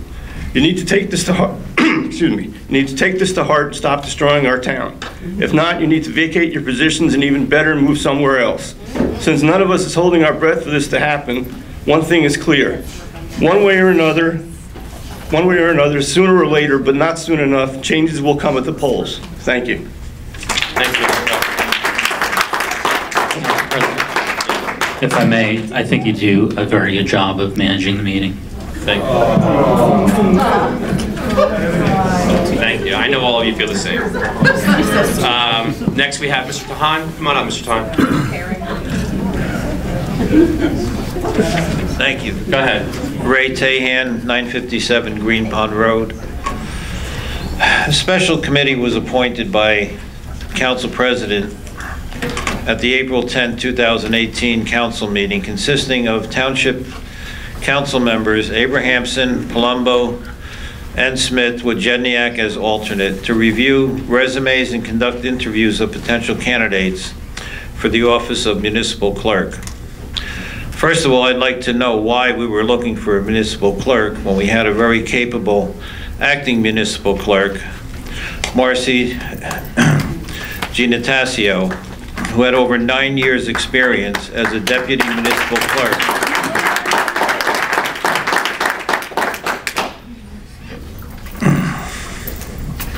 Council President, just to make everyone aware that that question is a personnel matter. Oh, it's a question directed to you, Mr. Jedynak. And just for the record, I will not be divulging any personnel matters. Please, everybody. Go ahead, Mr. Tahan. Marcy worked side by side with the former municipal clerk and filled in to perform all the functions of the clerk when the former clerk was absent. Marcy was also very close to getting her clerk's certification, which she now has. At the July 10th, 2018 council meeting, then Council President Jedynak stated that over 80 resumes were received for the position of municipal clerk. I want to know, out of the 80 plus resumes received, how many interviews were conducted by the committee? How many resumes were even looked at? This question is directed at each and every member of the committee. As I understand it, our new clerk, Christina Clipperton, had none of the experience or qualifications required under Resolution R-18-129 for the position of municipal clerk. In light of the fact that she did not even qualify for the job, how can it be stated by the council that Ms. Clipperton had the experience necessary and appropriate to perform the function of acting municipal clerk in the highest professional manner? In what way did Ms. Clipperton impress the members of the special committee with her knowledge and experience? Rather than retaining our acting municipal clerk with years of direct experience, you hired a woman whose career up until her hire for this job was making sandwiches at a deli. Mr. Tahan? Yes. I have to ask you to stop. Why? Because you're completely wrong and you're lying, and you know that. What am I wrong at? You know that. What am I wrong at? Obviously, you haven't looked at a resume. I'm not going to get into personnel matters. But seriously. Seriously. That's her main experience. I think you're completely wrong and out of line. All right, then I take that sentence back. All right? Still an experience. Everything else is true and accurate. I believe you're wrong on that as well. In what? Provide me. What am I wrong in? Send an email and you can provide me with the information that you feel that meets the requirements in order to be an acting municipal clerk. Send me that in an email. I'm not going to have this out of I don't need to discuss requirements. Okay. But you're not going to go in here and task somebody and do that directly of a woman that is in here on the dais doing the job as an acting municipal clerk. You're not going to do that. I'm not going to do that. You're not going to do that. I'm not going to allow that. Well, I'm going to continue. Is there anything else that you have in addition, outside of what you're doing now? Yes, there is. Virtually harassing and chastising somebody? I'm not harassing and chastising anyone. I'm bringing out some facts. I'm bringing out some facts here that everybody needs to know. You're not bringing out facts. Yes, I am. You're bringing emotions to it to make it as if it's a fact when it's not. I'm not bringing any emotions. Those are absolute opinions. They are not facts, and they are absolutely harassing the clerk. I have a lot of questions for you, Mr. Jedynak, concerning this. If you had over 80 applications for the job, how many did you interview? Be transparent. Well, let's have an answer. I suggest you look at the minutes of the meeting. I did look at the minutes. Did you? Did you listen to the audio? Because you would have the answers to your questions. You did not say how many people you interviewed. You just said that you had over 80 applications. And we conducted multiple interviews. The council How many is conducted multiple more interviews? It's more than one, Mr. Tahan. You know how to count. Is it two? Okay? Mr. Tahan, the council in filling that position interviewed more candidates than were interviewed at that time for police chief, for business administrator. It was done publicly. It was done openly. There's a committee selected. They acted professionally, and they picked the best qualified candidate. And if you were to look at the audio of that meeting and you look at the minutes, you would have heard that already. Would I have heard what the qualifications were for Ms. Clipperton? Yes, you would. Or what the experience was? You would, if you were to make an open request of a resume to see the qualifications and the referrals that they had there, you know that's public record. All employees. And those that were not selected on there, you can also make an open request to see if in fact they're willing to divulge the information of those that were not successful for the position that's there. You know, so you can do that under 47A1A. I will do that. Okay. I will report back. I would prefer that you would do that than rather than make false accusations and get more some documents and facts straight so that we're fair on that. Because if you recall, when you called the clerk's office, you identified yourself with a different name to talk to Mrs. Genitasso, and on her off time to communicate with her of her experience that she had in a previous town. It concerns me that you identified yourself and lied about who you were when the clerk answered the phone when you contacted the clerk's office. Well, it's been documented, and I don't think we need to go further if you want me to test your credibility. So is there anything else that you have you want in relation to this issue? What makes you say that I did this? Because there's a caller ID that comes up. 769-4001. Why do you have this? Please, Mr. Tahani, don't challenge me on that. Not challenging Is there you on anything else that you anything. have? Yes, there is. Yes, there is. He's serious. You just said that. He's serious. Would you prefer I don't? Mr. Tahani? This is illegal on your rights. This is illegal what you're doing to her. Stop, Mr. Tahani. Mr. Tahani and the... All right, let's talk about some board appointments. Mr. Tahani, could you just send all that in an email so we can move forward? This is obviously just going to chastise individuals that are here. We want to move this in an efficient manner. I'm trying to do that. You don't even know what I'm going to say. I have the audience that is asking you to sit down. I'm trying to accommodate everybody to do that. We have professionals. Thank you, Mr. Tahan has exceeded his 5 minutes. Next I have on there is Mike Learney. Sit down. Thank you, Mr. Tahan. Can I, real quick, I'm sorry, Mr. Lardy? Yeah. Mr. Seeger, do you have tissues by chance? They're up there. Anybody have They're up tissues? there. Okay, never mind. Michael Lilardi, 19 North Brookside Drive. I tried to get here early so I can sign up first, but now I'm glad I'm third. Because first of all, this could be considered a hostile work environment to put her through this. Absolutely ridiculous.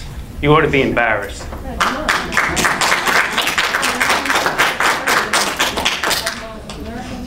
Well, you should be. I was going to say this for last, but I think you should go back to the 5-minute rule. The last meeting, anything that needs to be said can be said in 5 minutes unless you want to have a campaign up here or a debate. Because you tried to relax the rules, and last meeting we were here all night because people wouldn't stop talking. So I think you should go back to the 5-minute rule and be a little flexible on it. But at least you have the option to say 5 minutes are up and have people sit down. And Mr. Lardy, I was trying to give the benefit of the doubt for the individuals that are in the public to police themselves so we can do that. But it doesn't seem that it can be policed. I So want to- I'm hoping that the council will reconsider that because it seems like they can't be treated as adults sometimes. Okay. Thank you.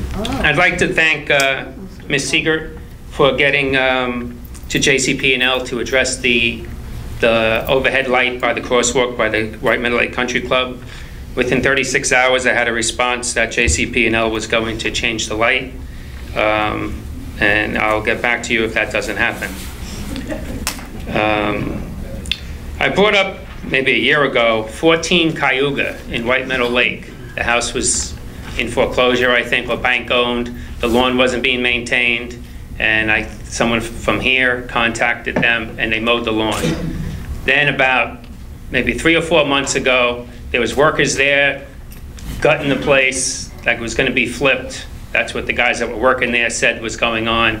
And then all of a sudden, within 2 weeks, the dumpster was gone and no one's been around. The windows, some windows have been removed, so the property is actually open so animals can enter it. And there's been no activity there for months since they were there to clean it out. So maybe they got in over their head and abandoned it, but there's windows been removed and it's an open property, so I'm sure there's gonna be animals living in it.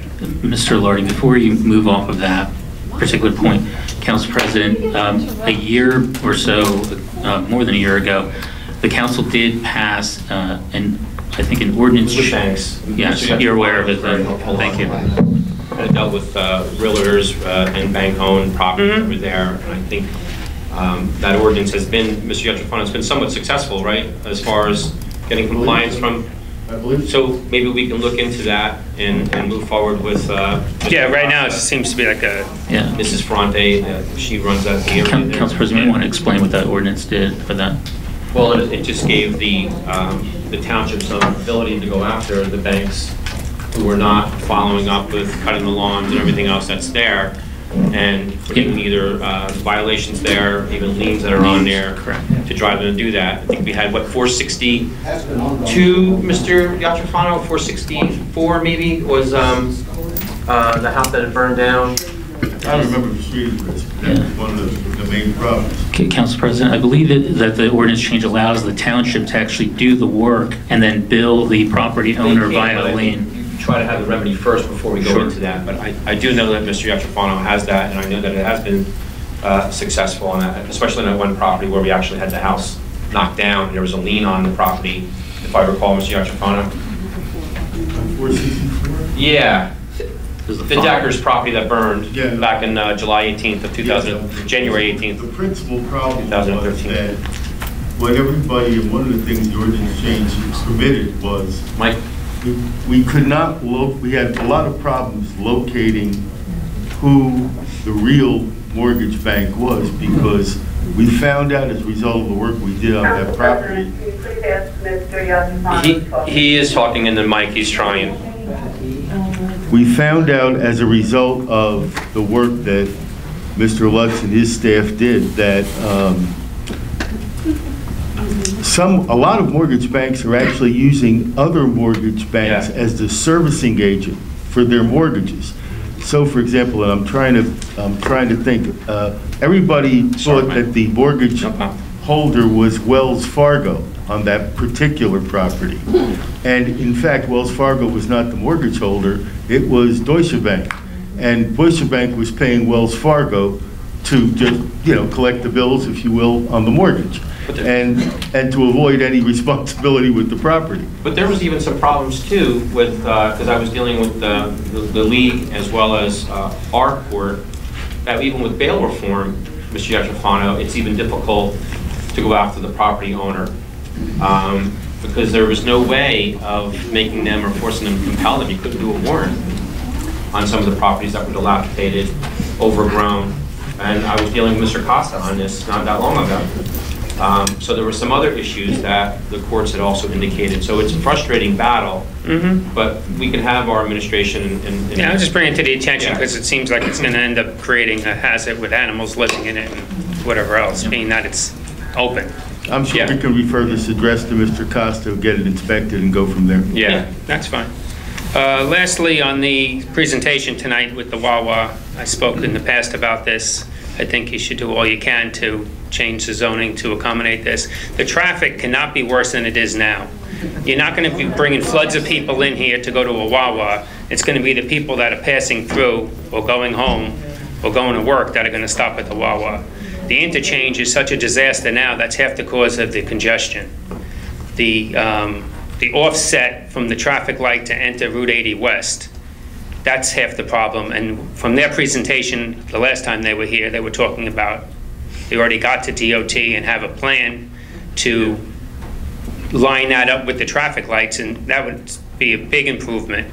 Secondly, on that interchange, which I brought up in the past, if you're coming on 80 heading east and getting off at Green Pond heading south, basically making a right turn. Going to the borough? Going towards the borough, there's a stop sign there. Now, you don't really see that stop sign because you see a green light. And if you stop there, everyone behind you thinks there's a green light. So you're going to get rear-ended, and they're going to say, why'd you stop? There's a green light. I mean, I have no idea why there's a stop sign there. I mean, put another light there if you want another light there. I think they want to save money and they put a stop sign. Well, maybe. But if this whole project is going forward, that's something just to address within that whole project. That stop sign situation is kind of ridiculous to have a stop sign with a green light. And maybe with that, Mr. Mayor, we can maybe reach out to Mr. Sheard or even our chief to see, I mean, it's the state, that whole on-ramp is state, from the on-ramp from the county road to that. But Rockaway's going to respond to the accident. They do, as well as the state police, depending if it's on the ramp, the state's got it. But maybe we can just see if there's anything that we can do moving forward. It's just a phone call. Yeah. I mean, it might have been a yield sign at one point, but nobody knows what yield means because they don't know what stop means. Yeah. So I think they put stop signs hoping people at least yield. Thank you. Next coming up is Mr. Wachowski. There he is.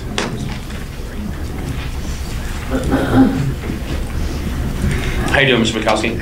Eric Wakilski, 120 Richard Street. A couple of comments and then a question or two. It's my own opinion, and I think it's been documented in some places, character and behavior of each of us and our past experiences, key indicators of what and how we'll all be, key indicators of what and how we will all behave as we go forward. Leopard doesn't typically change their spots. When you run for public office and you're an elected official, I also believe that your background is applicable and is open to conversation and discussion. You're elected by the taxpayers to work for the taxpayers, which is, all of the people in the town, not just the select few that may have voted for you. When a person is in their last days of life and they and their family are in a position where they're trying to reconcile and have peace with everything about them. Mr. Wachowski, can I'm going to just real quick. I'm sorry. I think I know where you're going. But I don't want to. Freedom of speech. It is freedom of speech, but we have somebody that passed. How about you let him talk? What, you're really going to try to shut that down? I'm not. And because I'm not going to be the only one that's going to say it, I guarantee you that. But I mean, just think about this. I am thinking about it. I'm thinking about the family and the individual that passed on, who we didn't recognize tonight in a moment of silence. During that time, when somebody is passing, it's the opportunity to reconcile and go with peace. Anyone who chooses to make a decision otherwise and feels threatened by somebody who clearly has no capacity and has the audacity to take that person to court and not dismiss that, in my opinion, and many who have spoken to me, is a disgrace.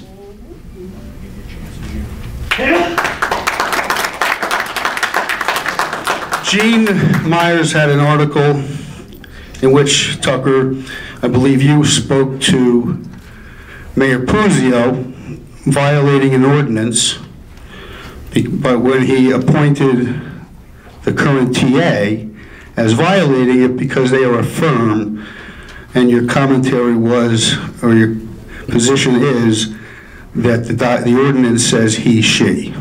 Well, you're inaccurate. I'm just reciting what was read in the article. It was a resolution. I didn't have a conversation with Mr. Puzio.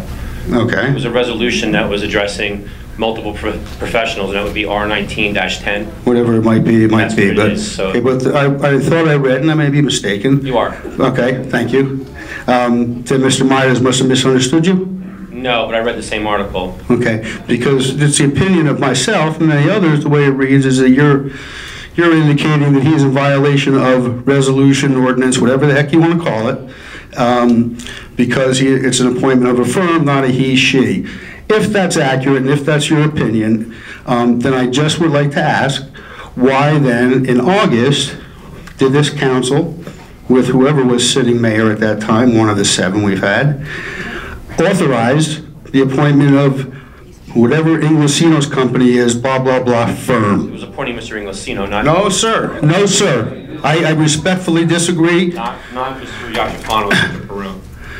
And in August, the firm Inglesino, whatever is proper, how it's worded, and it's in the minutes, was appointed blah, blah, blah firm. So I'm not here to discuss it with you. I'm simply here to state and to try to understand why it's a violation now for hire a firm and not a violation in August to hire a firm. Council President. Yeah, I know where you're going to go. Council President, that language in the code was brought to the council's attention by Mr. Schmidt recently. And just because things were done a certain way previously. So it's okay to violate, it was okay, you violated, you're going to put the ownership again on somebody else. So I'm trying to answer your question. You asked. I didn't ask you a question. Well, all right, then I'll stop answering. Thank you, I don't want you to answer. But if you have that from what was going on in the moving papers that we've had with litigation, I can't get into it, but it's public record on some of that. It was something that was addressed by some of the attorneys as well as pro se litigants that are there. And then looking at that, and then looking at past practices, there was an individual that was named as a town attorney rather than plural. Right. And I believe the response from Mr. Brewer, who was the attorney that's representing the mayor, indicates, well, you know what?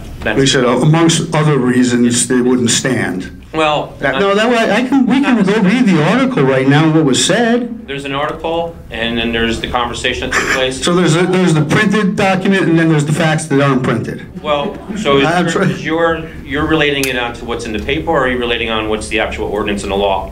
So where do you go? You know, I'm not going to play this game, Tucker, where you're going to try to divert things, ask questions back and forth. And I said what I said, I made my comment. Your opinion, the public, and everybody else can make their own decision. It's pretty clear to many, the conflict, okay? The attorneys raised that recently, Mr. Wachowski. I think you're aware of that, too.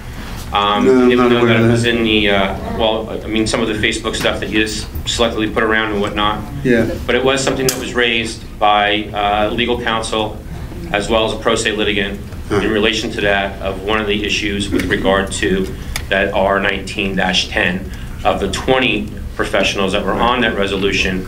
The 19 that we moved and the one that we didn't is what Mr.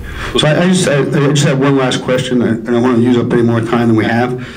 The question is directed to you. Outside of your plea with Mayor Dotchison, in addition to the plea that you have that's public record with the late Mayor Dotchison of assault and battery, my question to you is, during this 2018 year while you were sitting council, did you? All right, my question is, I'm not wrong. There's no plea for assault with Mr. Right. Well, anyway, the point is, it's documented that you had some. Wrong. Okay, false narrative. You're wrong.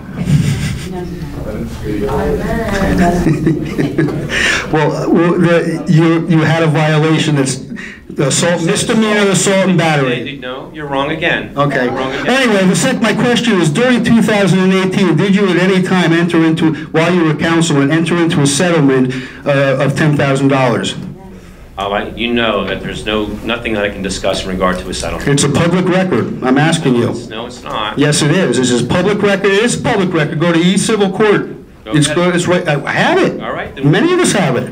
But you haven't answered my question. Cannot talk about that document. But you're okay posting Mayor Puzio's settlement 2 years ago in discussion with the county, the council, and so There was forth. a lack of disclosure on that settlement. Okay. Mr. Puzio. So, but you haven't answered my question. It's public record. Read the document. You know. I've read the document. Right. Okay, so then you want me to answer your question for you? You can answer all you want. I can't talk about it. Okay.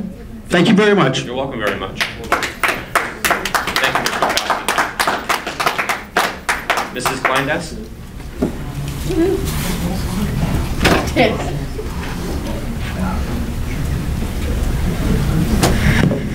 Kim Kleindienst, 8 Nokomis Avenue. How do you say it again? Kleindienst. Dienst, I'm sorry. It's all right. Call me Mrs. K. It's fine. Okay. I would ask that you allow me to read my statements before you make any comments, I will. please. Thank you. It's been a busy month since we've been here, and there are so many topics that need addressing. Do I address Mr. Jedynak's ridiculous lawsuit against a dying man whom he feared would threaten him with violence? Well, sadly, Jay passed away. Still having that lawsuit caused ridiculous amounts of stress during his last days. But compassion seems useless to talk to Jeremy about. Do I talk about the fear involved in things Mr. Kelly seemed to be associated with? During a recall meeting, I was blown away by how many people believed Mr. Kelly should be the focus of the recall, but believed that many people wouldn't sign the recall form and have their name out there for fear of what he would do. It seems justified with the information that came out this week about another possible assault charge and settlement from while he was a sitting councilman. But again, nothing is going to change him or his behaviors. I've already spoken to Mrs. Abrahamson, and I see a drastic change in the bullying on the council. That's sarcasm, in case you don't know me. Mrs. Smith is still riding in the back seat of the car of complicitness, so Mr. Palumbo, it's your turn tonight. I had hope the one time you and Mrs. Smith voted against the rest of your voting bloc, but your time has come. The paperwork has been filed and certified to begin your recall, and what I'd like to focus on was your response to that recall form. Many of your rebuttals are correct, but not in how you think. First, you start by stating, a small group of insiders are attempting to recall a duly elected councilperson. Let's talk about a small number. You were elected with 581 votes from your ward. Jeremy was elected in 2017 by just over 1,900 for the district. There were over 3,400 signatures on the recall when time ran out. Which of those numbers seem like the majority of voting members of Rockaway? Second, your rebuttal stated that Rockaway taxpayers are demanding that their tax dollars be spent wisely. You're absolutely right. While all of us would love to see the details of the said $1 million of wasteful spending cuts you claim, and all I and the others see is the over $750,000 of wasteful lawsuits that could have been avoided if you had stood up and done the right thing. Third, you state Rockaway taxpayers believe that expensive full-time benefits for part-time elected officials are wrong. I and others agreed with you when we thought that was a legitimate claim. But twice, the courts determined that they were legal benefits. These benefits are also no longer offered to new part-time employees. You continue to hang your hat on this campaign slogan and do so in your rebuttal, stating, I oppose full-time health benefits for part-time elected officials. Let me explain something to you, Mr. Palumbo. Despite what you and your majority believe or claim, the courts have stated you are wrong, that Mr. Quinn is entitled to his benefits, as was Mike Datchison. So stop it. You lost. This is the behavior that makes you complicit. Finally, in your rebuttal, you stated the Rockaway taxpayers are tired of overwhelming taxes and a lack of accountability on the municipal level. Nothing could be more true, but you don't get it. What we're tired of is you. We're tired of you doing nothing but what your majority tells you to do. Tired of the same taglines that have been proven to be wrong in court. Time and time, the majority has been proven to be wrong, yet you stick with them and do nothing except make resolutions and decisions that the majority of Rockaway do not want. We don't want council members who unconscionably unconsciously litigate members of the community for fear of violence. We don't want council members where people are afraid to stand up to them or sign a petition for fear of retribution. We don't want councilmen who have multiple charges of assault against them. And most of all, we don't want councilmen who sit back and do nothing while all this is happening. We don't want you. So as I've said before, I didn't vote for you. I can't vote you out for the recall, but I can, and I will be walking door to door this weekend, collecting signatures for your recall. And if anybody wants to join me, welcome to the Bear Pack.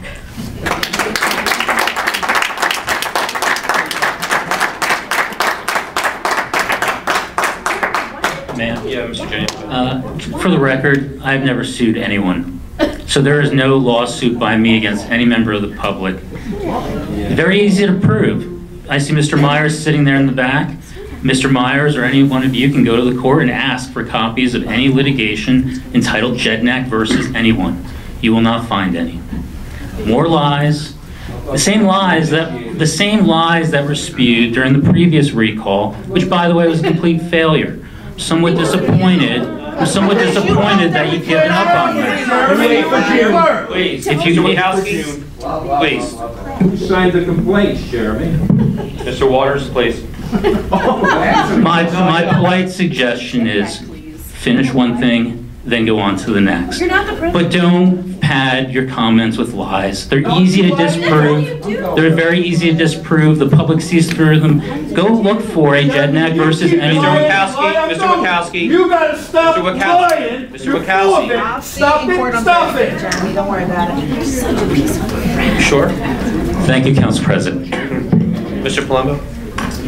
Sure, I'd like to address a couple of your points. I love how With regard to lawsuits, not one but two occasions, we've been sued individually. I mean, we're talking about money and lawsuits. First time, Mr. Dotchison, Mayor Dotchison, sued 5 of us named as individuals. We all had to get attorneys because they were individually named. I saw members of the public carrying signs, $1,365 an hour, or whatever the hourly rate was, times actually 6 because it's 5 individuals in the council as a whole. Did anybody ever ask the question, who advised someone to sue council members individually? I had a lawyer up, so did everybody else here, on the taxpayer's dime. My attorney said to me, you don't sue individuals of a council. Why is that happening? I don't know.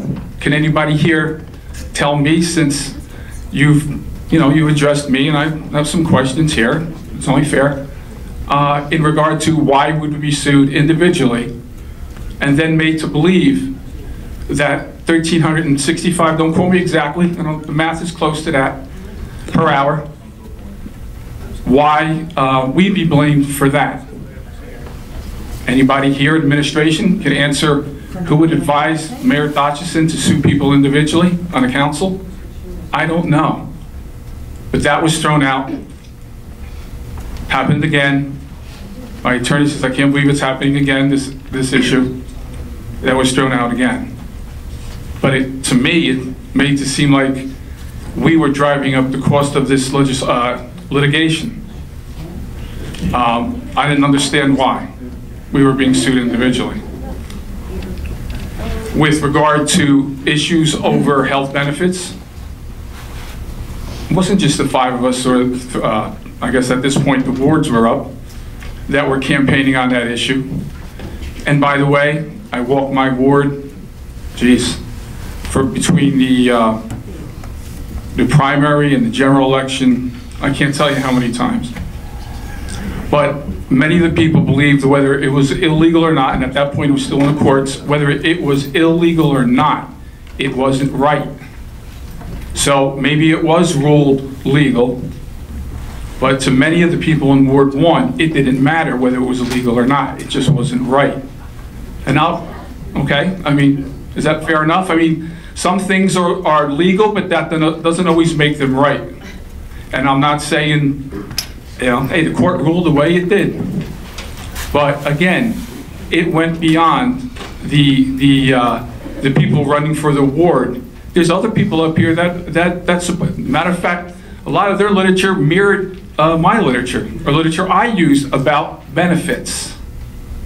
But I'm the subject of the wrath because I campaigned that way. And that's in your complaint there, am I correct? You're still campaigning that. Okay, so I still think it's wrong.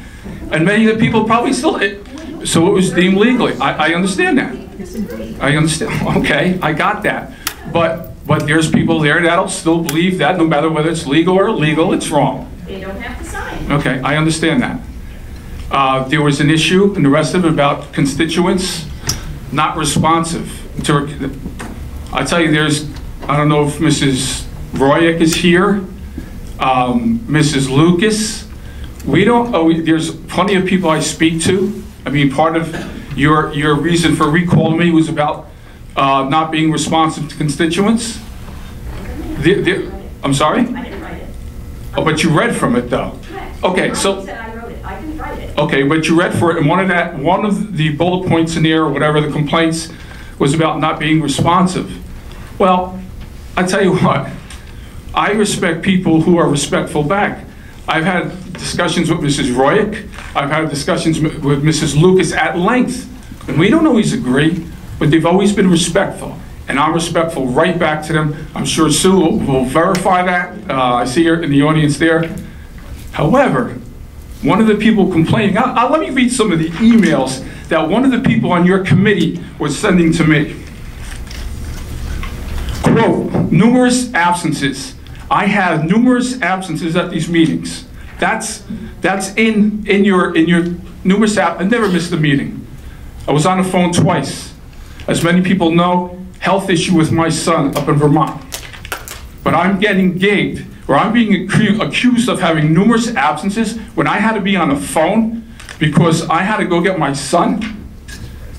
The other time, I had to go take him back from Rochester. We were up in Rochester, New York. Never missed a meeting, was on the phone for those things. But it's being put in that recall petition that I missed numerous, in the email, to say one of the same people on that committee, not your name, not named on the committee, saying me that I have numerous absences. That's a lie. I never missed a meeting. And the reason I had to be on the phone is because of my son. Secondly, get out and keep your family name intact. What does that mean? What does my family name got to do with what I do and what I vote with up here? Well, you're shaking your head no. But the same person that just left in a fit of anger, which I see, is writing, get out and keep your family name intact. What does my son got to do with this or my wife? Well, walk my neighborhood then and explain the whole truth. I don't know what the motivation is behind it, but you hear the whole truth. Mrs. Kay, just to clarify though, with my litigation, I don't think you've actually reviewed my litigation that I filed back in 2015. And really my litigation was to get standing in order to sign a complaint through the courts about benefits, but it was primarily about an ordinance to allow the taxpayers to pay for it. So I know you're not really familiar with, Title NJSA 52-17-25, and I know that. But if you're going to come up and say all that stuff with regard to the benefits, and the court actually gave me standing and thought that it was going to cost more money to actually litigate to get back $1.4 million with that. And in that decision, the court never addressed the benefits that elected officials receive that are outside of the state health benefit plan. So there's dental, vision, and then there's also prescription. And that's still not addressed, and it doesn't have anything that states that in our policy and procedure manual. And obviously through the state it doesn't provide it because we opt out from those benefits from the state. The problem that we were having is that we have police officers here that pay into through Chapter 78, which you probably don't know what Chapter 78 is. There's tiers under one salary that they have to contribute towards their cost of their benefits. And with that, our police officers that make X amount of money, they contribute close to $12,000 to $15,000 for those plans. But then we had elected officials that received the same platinum health care that only paid $1,500 and do nothing. And there's requirements of how many hours you put in, where a police officer will come to your home on Christmas while he's away from his family to protect yours. So that was the problem that we had, or I had anyways, with that. You know, we have a lot of volunteer boards, planning boards, board of adjustments, school boards. They don't get those perks. They don't get benefits paid by you, and if you're comfortable with it and it's a small amount of money, and you know, go right ahead and do it. As Mr. Sackett said, his mother works in a hospital. She doesn't receive benefits, and that was a problem at the time when Mr. Sackett was against that. Things change. His opinions changed. Mine didn't. And I did appeal that based on it because the judge failed, Capucella failed to address those issues of benefits outside of the health plan. But because of the untimely passing of somebody, I didn't go any further with it. I could have, but I didn't. But if you want to continue bringing it up, we could revitalize that and address those issues, because we still have some stuff where individuals are receiving certain health care paid by the taxpayers outside of that plan where there's no law that allows it. So when you come up here to challenge it on something of a complaint, and you're going to address me about that litigation, I would hope that you would have at least read it before you made a comment. And Mrs. Kay, if you could just turn around real quick. Can you just look in the back real quick? Those 5 officers pay a lot of money for those benefits. Don't use that for that. I am. Don't use that. I did. Don't take advantage. We understand I'm not. that the police officers work very hard. Their contracts. Please. I appreciate it. But don't do that. That's already done. Don't use that right here. Don't use that. So, don't tell me what I sued or what I did or what not. About litigation. You know what? It's what you conveyed. What you meant versus what you said. I'm only responding to what you said. But thank you, though. Next one. Mr. Dio?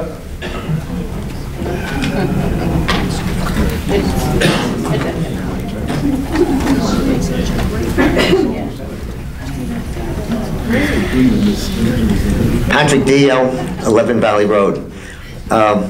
I just asked if I was correct. His first name is Mike. You don't mind Mike calling you Mike, do you? He said that he was he wanted to be first, but then he was glad he was third. And now I'm last, I think, on the list. No, I'm not. But anyway, at a prior meeting, I made a comment about the conduct at the council meetings. And I think every citizen has a right to get up here and talk. If they have a complaint the way the town is being operated, if there's a suggestion on how to make the town better, I think that's those important things for us as citizens to bring to the council. And the mayor is here, the mayor hears those comments, and then we all move forward together. But I, for one, am tired of coming to these meetings and listening to political rhetoric. That's all it is in my mind. And people have the right to say what they have, but I'd like to see us move forward to try to make this a better town for us to live in. And we all came here because we said it was a good town, and I want to stay here. You know, I'm getting old. But I'd like to see the future meetings when people come up here with a positive approach to how to make the town good without bringing into the issue politics. Now, with that being said, I got a couple of comments. There's been an investigation about the computer problem with the police station, and then I read in the papers that there was a investigation going on because, unfortunately, Mayor Datchinson's computer is missing. Is there any opportunity for the public to be made aware of what the status is of those investigations? Well, you want to answer them all in one shot, or I mean, I think Mayor Puzio and I can agree that under investigation, whatever. We really can't divulge that information, Mr. Mayor Puzio. Yeah, correct. Yeah. The other thing is, I'd like to ask you, I know, by the way, the business administrator, I sent her a detailed email, and I'm very appreciative of the fact that she promptly got back to me with the questions. with the answers to my questions. It saved a lot of time at the council meeting. But I do just have a follow-up, Pat. When can we anticipate the budget? We got it. Mayor Puzio has an announcement for that. Can I take 2 seconds? Sure. Do you statement for your benefit, Mr. Let's read the statement with that afterwards, moving forward.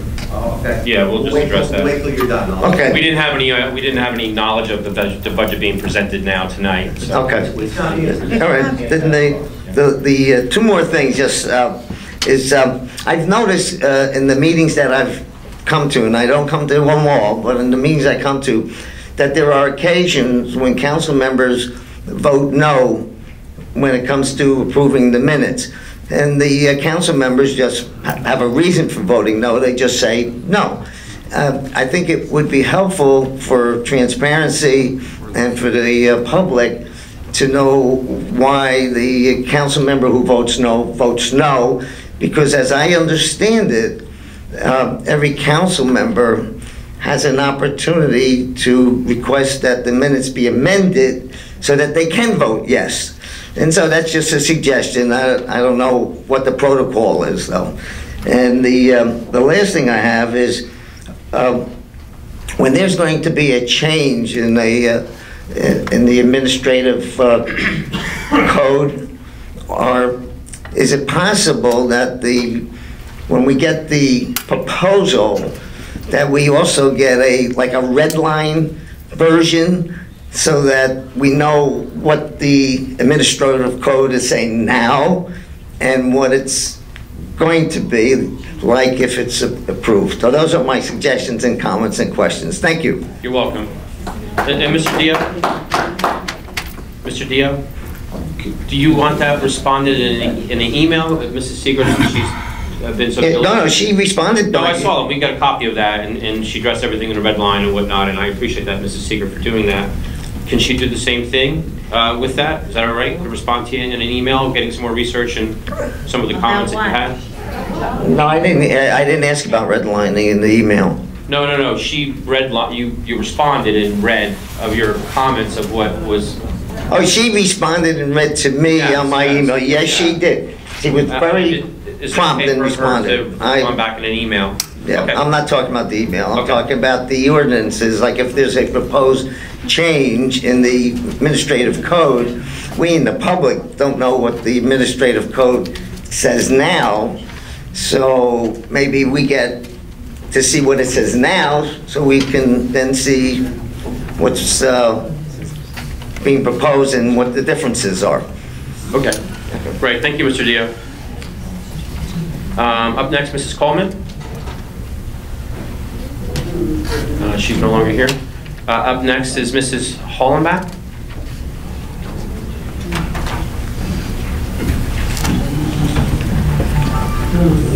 Good evening, Mr. Council President, Mr. Mayor. I'm actually here about the Bowlbyville sewers. I'm sure you anticipated this visit. I was told there'd be a report in 30 days, and now I understand it's going to be an executive session. I was wondering why. It would seem like this would be of interest to all taxpayers, most especially me. And, you know, we're concerned about $1 million in legal fees and all this other stuff. Nobody's concerned about this except me. I mean, we're talking about 20 years of budgets being submitted that had no anticipated revenue for a sewer assessment. This makes absolutely no sense. I would like some answers, and if I'm not going to get them, I'd like to know why. Whomever. Is that what you? Is that it? Well, I don't know, Mr. Kelly. I know that, but I don't know if there's something additional to what it was, where we can pause and ask, or is it something else you want to add? I want to know what the report that was due says about the Bowlbyville sewers and what we're going to do about it. Are we assessing the properties? What is going to happen next? That's my question. I think that's pretty well understood. Well, just Mrs. Palmieri. I can give you an answer. Yeah, I was going to ask Mrs. Palmieri something first, though, if I may. And the Finance Board has actually met on a couple of occasions that I've actually attended on some of those things dealing with the sewer, and you have been there as well. And between the auditor and yourself and moving forward, it's been an ongoing taxing thing with this particular sewer assessment from back in '93. I think the ordinance originally was 9305 that addressed that. But in all fairness, that Mrs. Palmieri did not have any information going on because there was a lot of stalls that we don't have any answers as to the reason why. You know, we had ordinance, I think 9503, 9505, 9511, 1426 that were taking place with regard to this particular issue. And in each particular time, there was an increase of properties from 67 and going up down to 73 properties, which only one out of the 73, the Armory had paid. Paid their bill. $288,000, yeah. Yes, so you mean to tell me out of all the residents that live in Bowlbyville, nobody noticed that they didn't get their sewer assessment? Well, well, they did. Well, I mean, you know, let's think about that, of course, who would, but... And maybe Mr. Iatrofano, from his 3 years of reviewing this, there have been people that were addressed, that those were saying that they weren't connected, that they were connected to Dover's line. There was a report that came out, I believe, in '01, Mrs. Palmieri, from the tax collector, that had a list of properties that were questionable whether or not they were connected. We had our water department superintendent, Mr. Shear, go out.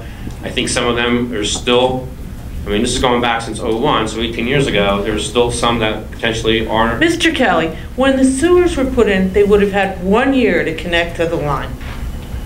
There's no excuse. I don't know what you're trying to say. I believe it's 6 months, to be quite honest with Oh, you. well, then it's 6 months, okay? Yeah, but I thought it was 1 year. No, it's under 1 year, ordinance okay, 15, not notice 20 to years. connect. And since, as you well know, I worked for Mr. Dorsey at the time this took place. I objected vehemently to the cap on it, but I had no idea it was going to become zero. Well, there's even potential challenges to the $16,000 cap that they assigned to that, because you really can't cap special assessment. Well, there, So you know, whatever the case may be, I really don't care. All I'm saying is there's like $1.7 million if you're going to implement the cap, do this town.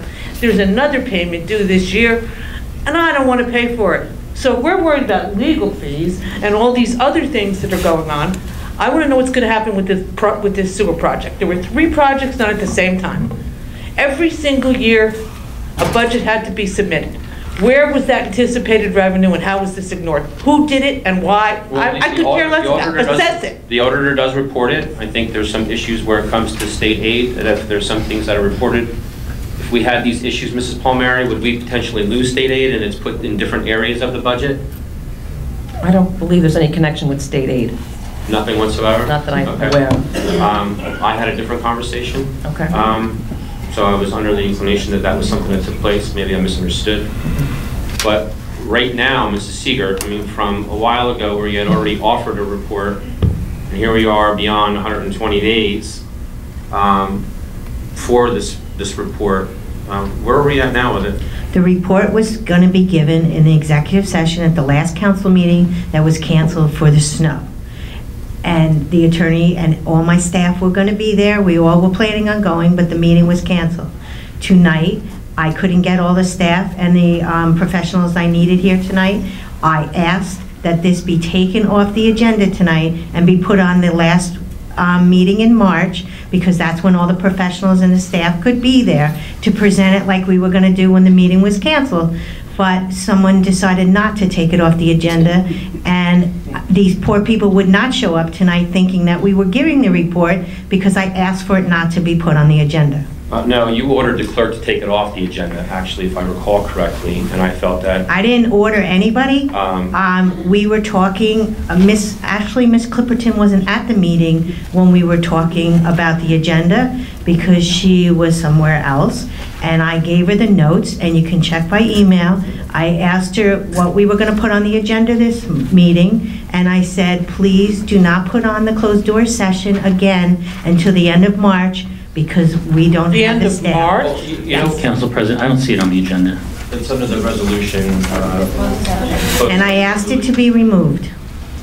You did ask me to remove it, no. Quite frankly, I mean, this is not a Broadway play. It's a simple question, a very simple question. I want to know, are these properties going to be assessed? When? Okay, how, why, and wherefore? I don't care. I want to know how the township is going to get their funds back. Okay, if the Armory paid the resident, and think about this, think about the inflation. $16,000 back then was a lot of money. Right now, I don't think it's quite as much money. And I really do think that it's got to be done, and I don't know why there's such a delay. I don't know, but you could be asking for the last 25 years that to every council that's been here. And it's the first time it's been brought. If that's what I need to do, then that's what I'll do. But my Report will be simple here at the question end of is, March. what is the end of March? The end of Another March. 30 days. Correct, Yeah. another 30 Council days. President. But Mayor, And this makes sense to you, Mayor Puzo? It's a 25-year process. We were going to Mayor present. Puzo, I'm asking the simple question. Does it make sense? Why that are there I- no assessments being placed on this land? There's going to be a report issued at the end of the A month. report. Again, here we go back to the report. but You want answers? if I may, Mrs. Hollenbeck? Mary Mary Hollenbeck. The report, Mr. Mayor, I mean, I don't understand why we're even going through. Why weren't we putting the time to move forward to do the collection of the assessment? And I mean, Mrs. Seeger, You would get those answers when we present the report to you in executive session, and all your questions like that would be answered. And we were prepared to do that at the last meeting. I didn't order the snow, and the next I can get everybody together is the end of March, and I'll be happy to finally give you this report. Believe me. Who is the author of the report? Excuse me? Who is the author of the issue? Who is the author of the report? Mayor With the Puzo, author, I'm not it's- seeing the it's legal many issue here. people, but All right, the you have attorney. title companies, you have the landowner, the original property owners have nothing to say. Get your checkbook out, okay? Anybody else, the title companies, some of them may pay, some of them may not, there could be legal issues. Oh. There's legal issues now. Oh, it's an absolute legal issue that has to be fleshed out, and there's going to be a report at the end of the month. Council President. So the business administrator told us that the administration was prepared at the last meeting, which was about 2 weeks ago, to present the report to the council. Council has not gotten any report yet, but we get legal memos all the time. Why not just email us this report? So at least the council can begin to look at it, so we can have prepared questions for whenever it is the administration wants to actually meet with us to talk about it. Mrs. Seeger, have you actually reviewed the report? I do not have the final report Do in you my have a in component my of email. it? Do you have some of the report? I'd have to look. What were you going to You don't present? know, you were going to put it on, you wanted to take it off. and now I you have to actually look, you have was to- putting it on because the attorney was bringing the report. So the He's not attorney has here. the report. Excuse me? Mr. Iacofano has the report. No. Oh, I don't know if he has the report. I shouldn't answer that, sorry. This doesn't make any sense. Mr. Puzio, Mayor Puzio, do you have the report? I do not. So who has the report? I just told you that the attorneys have created a report. It's a legal issue. It's going to be presented at the end of the month. It's been here for 25 years, and we're making a huge deal for another few weeks.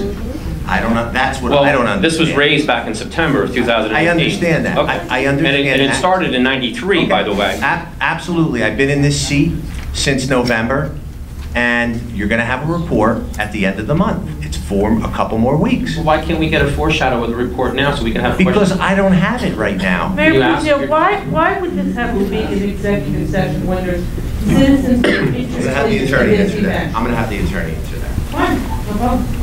The issue of why it should be an executive session, Can you talk to the microphone, please? the issue of why it needs to be an executive session, at least initially, is because there are potential legal liability issues which should be presented to the council first in closed session. All right, Mr. Kelly, when this is presented to you, when can I expect to have an answer to my question? I gotta be honest with you, Mrs. Hollenbeck, I was hoping that we would have had a resolution to this a while ago since it's been brought up. There were some concerns whether or not people were connected to Dover, which has proven that they were not. It's been in the hands, again, of Mr. Iacofano since the last invoice I got is July of 2016. So this July, it's gonna be 3 years. It may even be longer than that because I don't know if any invoices prior to that. We've had White Meadow Lake under those different trunk lines, 14, 17, that people have gone through their assessments. Are those assessments paid off, Mrs. Palmieri? Are they paid off? They've all been, the others have been assessed, they've been confirmed. But I mean, the project. has it been completed as far as the collection? I'd have to check. Close to it, maybe? Very close to it. Okay. So, you know, we have all these other ones that do it. There's going to be some bumps in the road, I would imagine. But I don't think if I was in White Meadow Lake, I would be extremely upset that I'm paying for somebody else's assessment of the additional 72 homes because the armory had paid. I'm sure if you lived in Green Pond, Mr. you'd be even more upset. You know, this, hey, listen, it's been 25 years. All right, well, I think that's long enough. I think 10 years It is is long. absolutely long enough, and we're going to have a report for you in 4 more weeks. Council President, that report already exists. We get legal memos emailed to the council all the time. Report will be issued at the end of the month. Why wouldn't you email the council with the memo like you do other legal memos? The report is going to be issued at the end of the month. We're going to discuss it in closed session with the attorneys, and they'll give you the layout. Council Couple President. more weeks, and that's my statement. I'm not going to keep going back and forth. Mayor, and I appreciate that. Mrs. Ferrante, have you reviewed a report? No.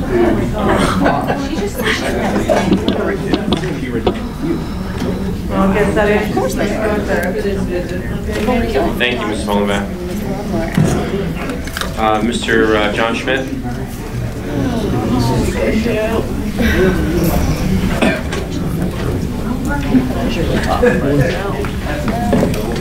John Schmidt, Gloucester City, New Jersey.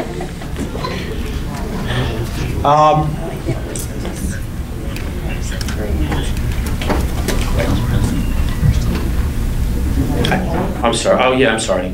I was just writing. I know you have, sometimes you do add-ons to your agenda. You go into closed session to discuss certain things. Was any employee of this township price notice this evening for discussion in closed or public session? What? Council President, it's something that the administration would typically do. When you discuss a public employee in the state of New Jersey, the case is Rice. It's called a Rice notice. Public officials of a governing body are not permitted, this is mayors, councils, board, local authorities, commissions, school boards. You cannot talk about a public employee or anything related to their official duties unless they have been Rice noticed. That further extends to if someone comes up to complain about a public employee, if they are an employee.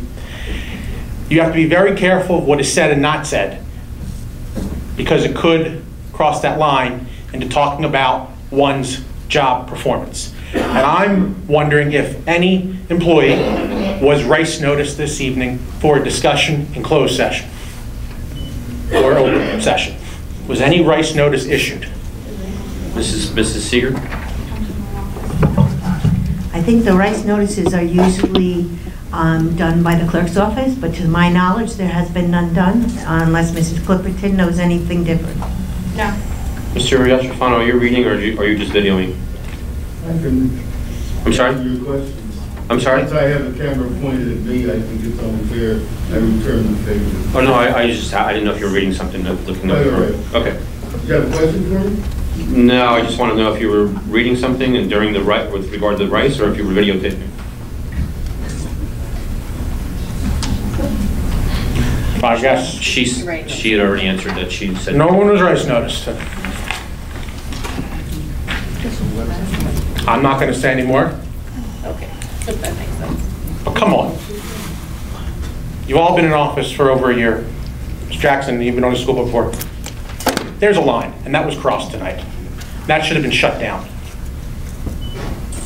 And I think the incident, that portion of the video where no one spoke up to say stop, I think you need to send it to your labor council and maybe come up with guidelines for the future so a repeat doesn't happen.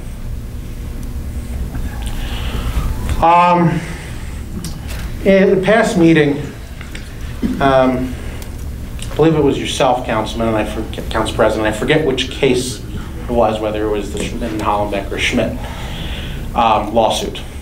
You asked me about the settlement. Did this governing body get my settlement offer in the Schmidt-Oprah case?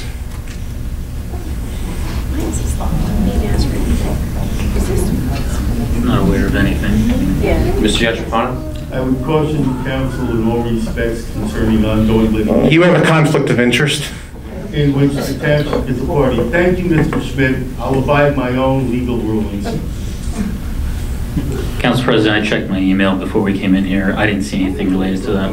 I mean, what matter would this be in relation to?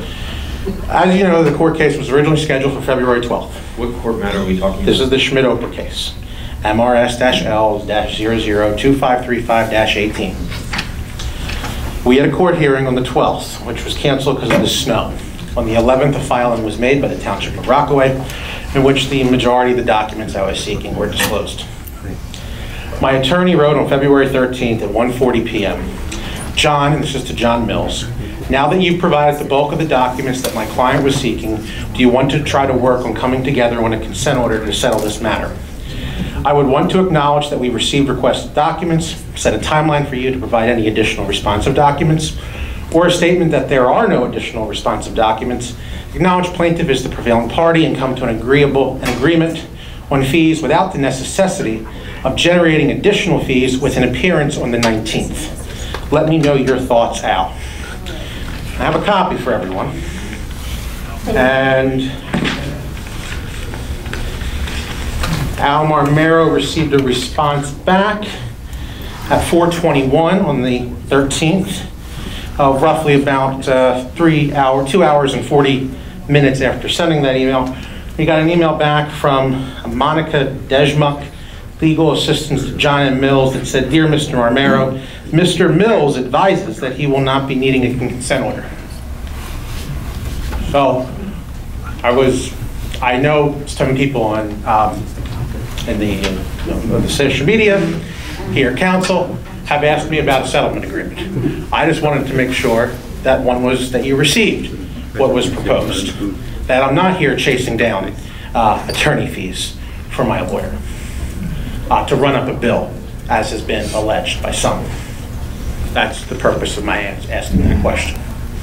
I'd be more than happy to give a copy to everyone through the clerk, if that's okay. If you could submit it to Robert right there in the corner, and you can just pass it along.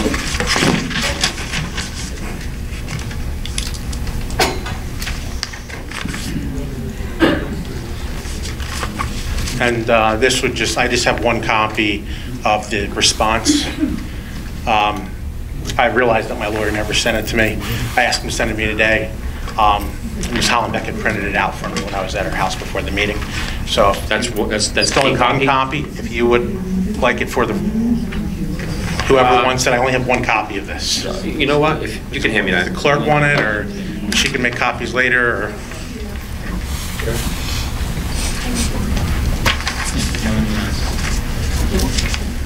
Mr. Schmidt. Oh, am I allowed? Absolutely. Mr. Schmidt, could you please repeat Mr. Mills's response, or his administrative assistant? I'm sorry. I don't. I believe it said, Mr. Marmero, Mr. Mills advises that a consent order. I'm gonna read what I have here. He gave us the only copy to the clerk. Is that okay? And I'm just gonna read it. It just says that it's answering to Mr. Marmero. It's to an Al Marmero from Mills and Mills, CCing John Mills, who was representing the township on this matter. And it just says, "Dear Mr. Marmero, Mr. Mills advises that he will not be needing a consent order. Thank you." And it's the legal assistant to Mr. Mills III, Esquire, from Mills and Mills, PC. I don't have a copy of this. This is the first I'm reading it, and I don't have a copy of these other things. Mayor Puzio, have you received anything? No. Mr. Yatrafano? I'm handling any aspect of that case. Well, you've been quite involved in the case. I just didn't know maybe if you had. What do you mean I've been quite involved? I'm not yelling at you. I'm just saying that. What do you mean, please? Council President, I would remind you that the attorney is here to answer our questions.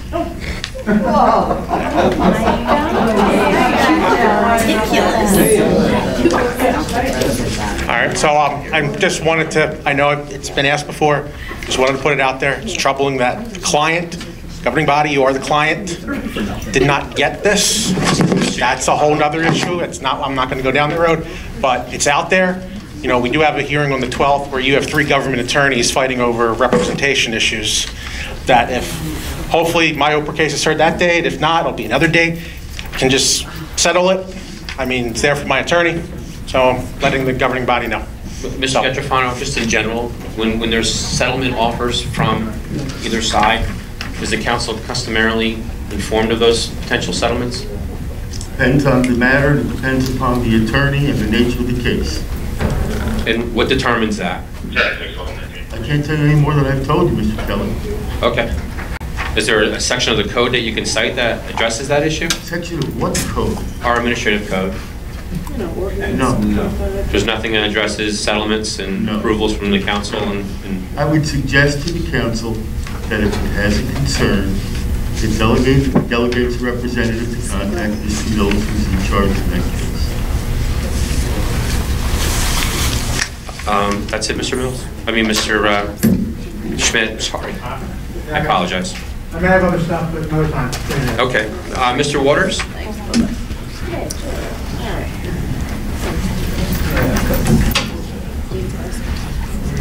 Yeah. How you doing, Mr. Waters? I'm doing fine. Good. Council President, how are you? I'm doing great, thank you. Great. The floor is all yours. Grumpy?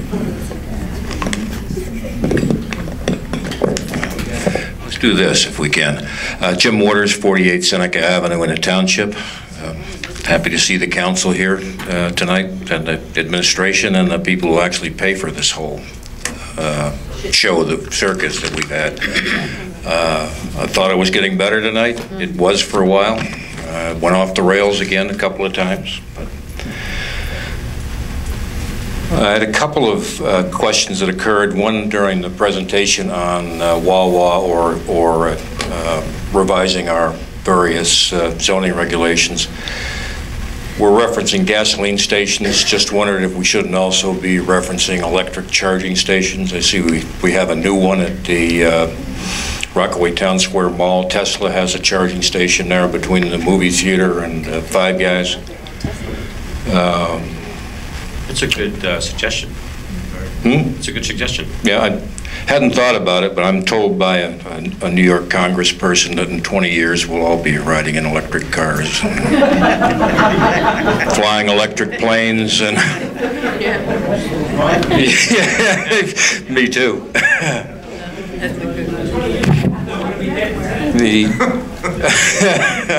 A little levity never hurts here, but moving on from that, it's a comment I was going to make a meeting or two ago and dropped it and then brought it up again.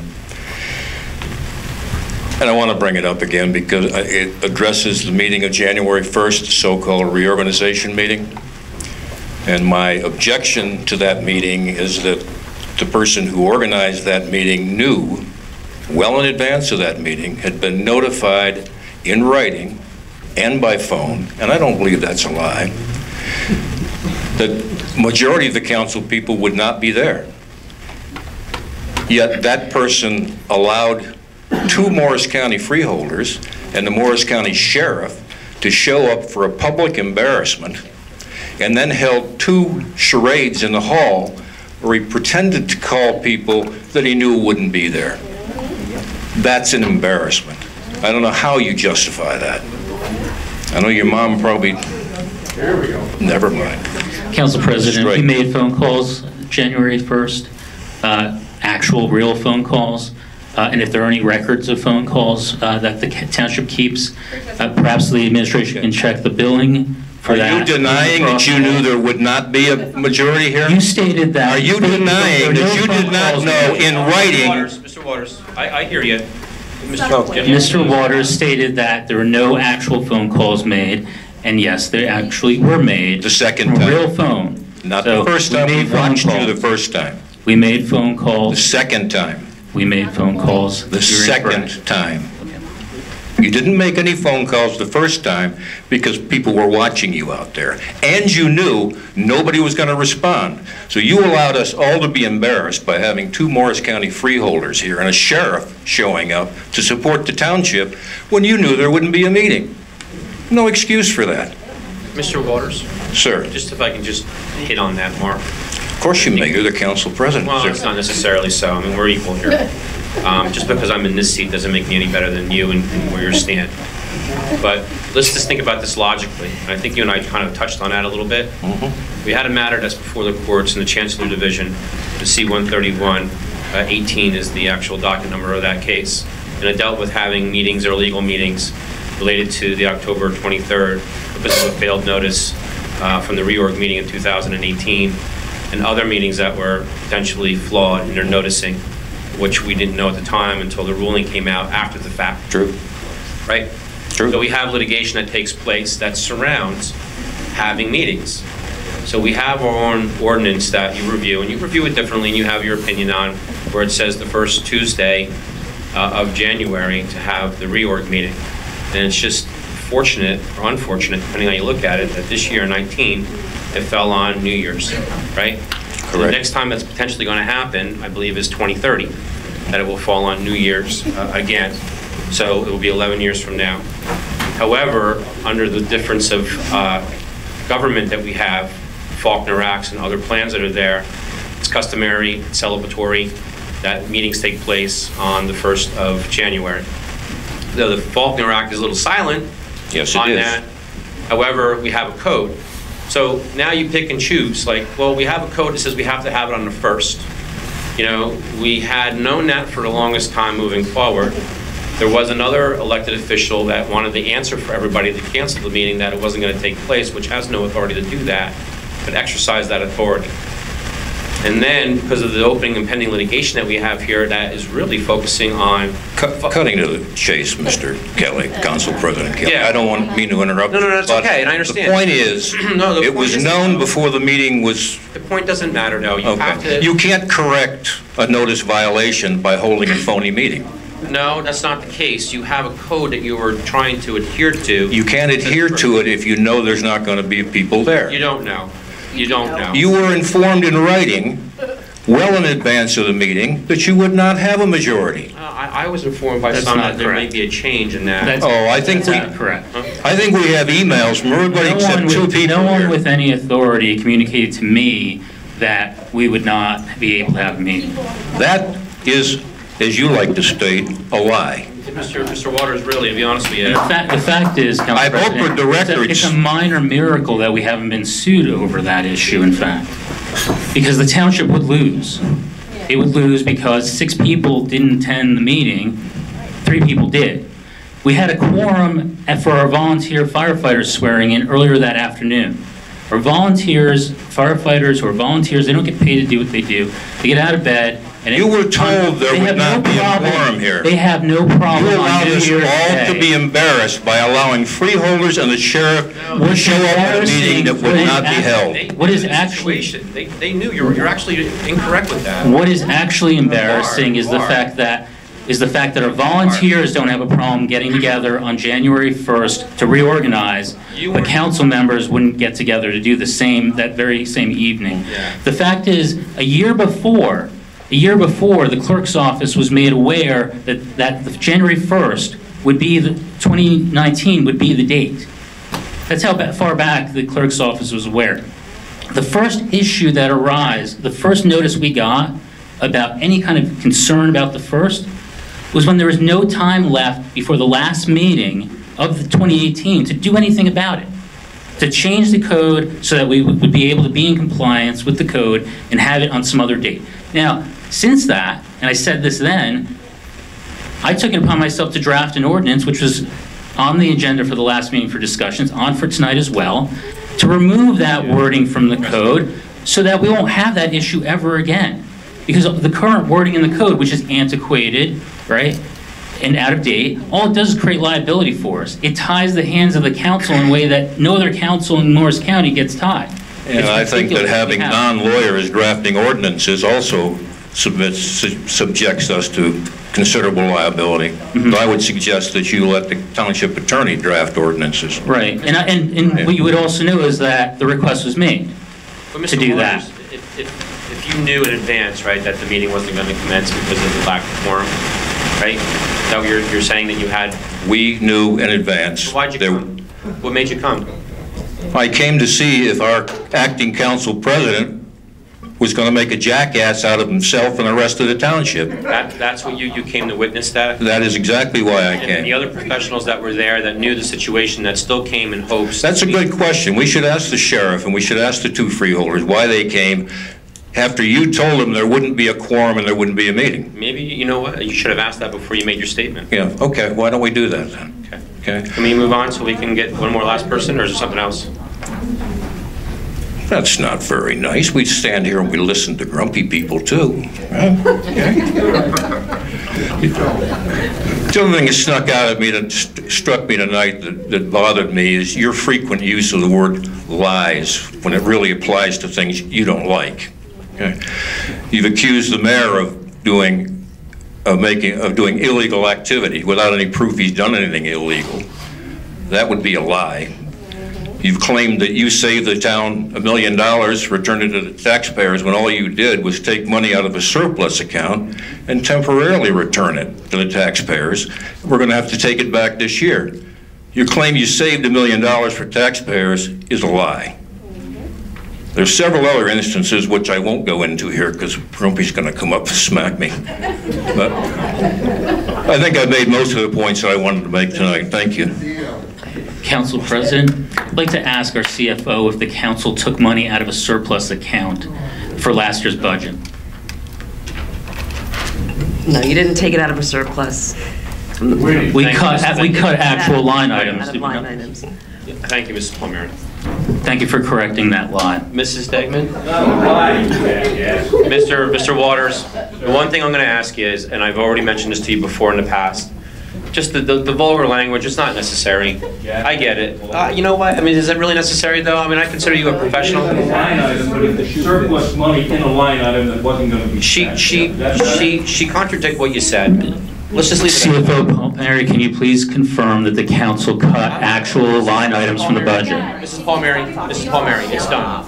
The matter's moot. You already answered. Nothing what you're going to say is going to change Mr. Waters' opinion on that. I appreciate your opinion, Mr. Waters. And we can respectfully disagree, right? If we can just move on with Mrs. Degman, the best for last. Maybe. Pat Degnan, 88 Valley View Drive.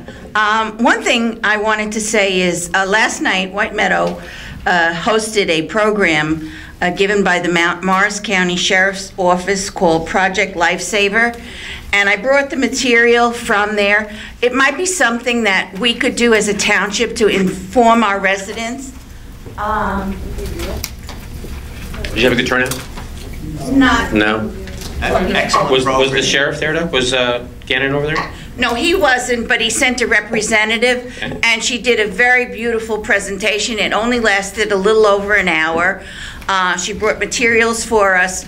Project Lifesaver is for people with dementia or people who tend to wander, sometimes children with autism, and they have a way of tracking them. They don't have to wait 24 hours to report them missing and stuff like that. So I think it's something that the township as a whole should do some kind of a program like this also.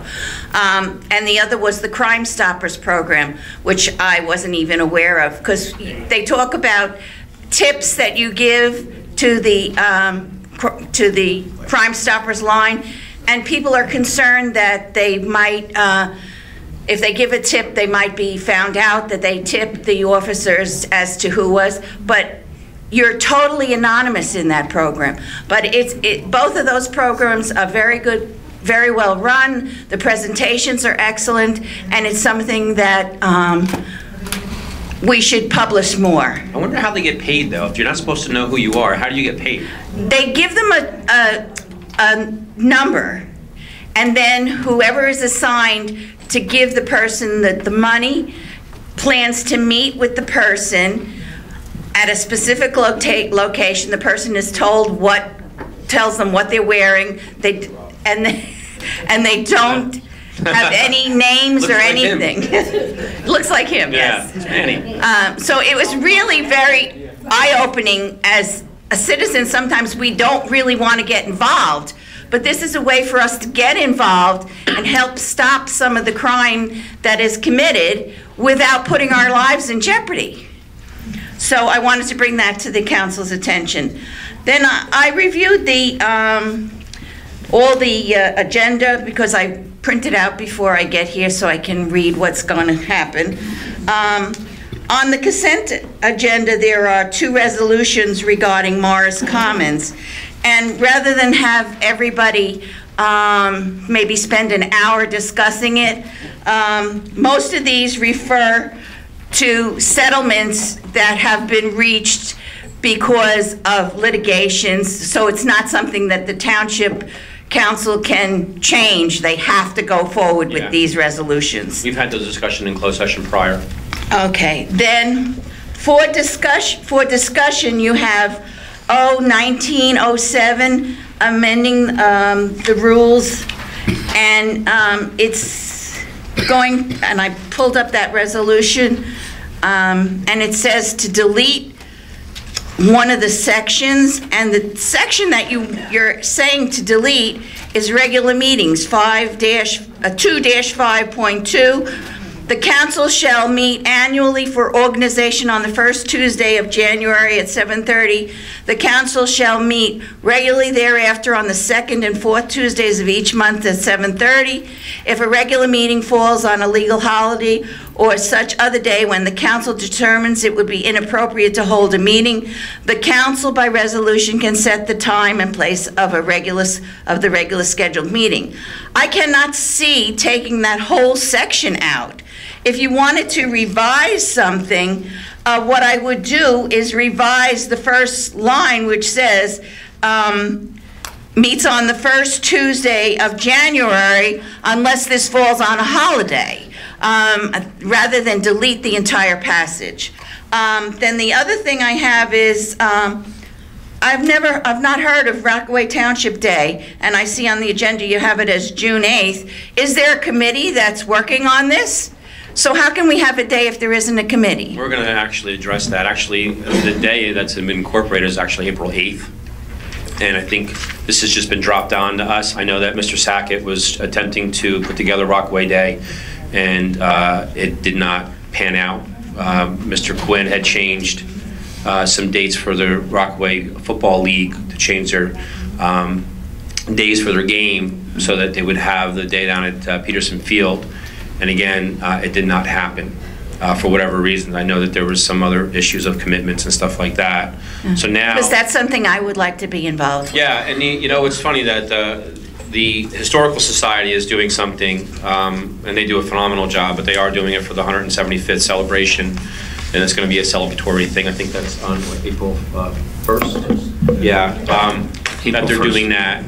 And the Rockaway Day issue that we have, there's a couple of questions that some of us, I know I do, I would imagine everybody else does, to address that. Again, I mean, I know we did have Rockaway Township Days years ago, and they were very successful, and the town turned out. We had it at Peterson Field, and it was a wonderful thing, and many of the current,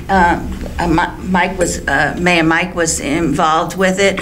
I believe some of the others were involved with it. I'm going back a lot of years, though. I remember Mr. Fuzio, Yeah. Rockaway Day. Do you remember it? Yeah. No, she just said Mayor Mike that. Oh, Yeah. I'm sorry. Yeah. Because you and I both know, like when you do your We do 3-day festival event, days. I only do 1-day event. It takes us months of planning doing that, and we talked about that last year. Yeah. We do Mr. 3 days Sackett, in White Meadow, and we start planning a long right. time ahead. Depending that's there, and there's budgets and monies, and there's a whole host of questions out. But I mean, it's something that we should bring back. We need some unity in this town because we don't have it right now. You are bringing it back. And that's all I have. Thank you. Ms. Degnan, we are bringing it back. Mrs. Degman was the last one that's there, but is somebody that had missed signing in that wishes to speak?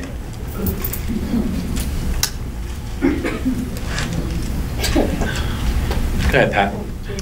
Hi. Patrick Egan, 59 Lennox Road. You know, I made my own resolution at home with my boss, the mayor and my wife, and she told me don't speak anymore at meetings. And I said, you know what, I'm not going to do it because I don't want to bring up things, right, unless I've got something to say. So I don't have anything really prepared, but that's okay. And the only reason I'm speaking is my wife left. So she comes back in here, just closed session. So I don't want to take a lot of time here, but... You have the time. first and foremost, thank you for everybody up here. This is not easy, right? I love reality TV. I like the New Jersey Housewives, right? But this is no place for the New Jersey Housewives. It continues to be that on both sides. We got, majority, minority. We've got Cumberland County here. I can't follow this, right? So there's just a lot of stuff. They're all citizens. All citizens, yeah, absolutely, all citizens. And I think we agree that this has got to stop. This is just, nothing's getting accomplished here. And I don't know if I can say this, but Ms. Clipperton, apologies on, this is not about you, right? We don't need to even go. Yeah, all right, so in no way should any township employee who is working, who has a job, be subject to any of this that goes on here. You know what, Pat, just real quick, I just want to remind you, Mr. Tahan is actually a planning board member. So he's a part of. I'm not addressing him, so, and this is another issue I have. Yeah. All right, okay, this is another issue. I appreciate, you're a very smart man, and I appreciate what you do. But it's always, you're always interrupting and turning it into your agenda, like what was done over here before. It's every time, it's a deposition of our township employees. No. I appreciate it, and just let me talk, because I didn't plan this, so this is off the top of my head.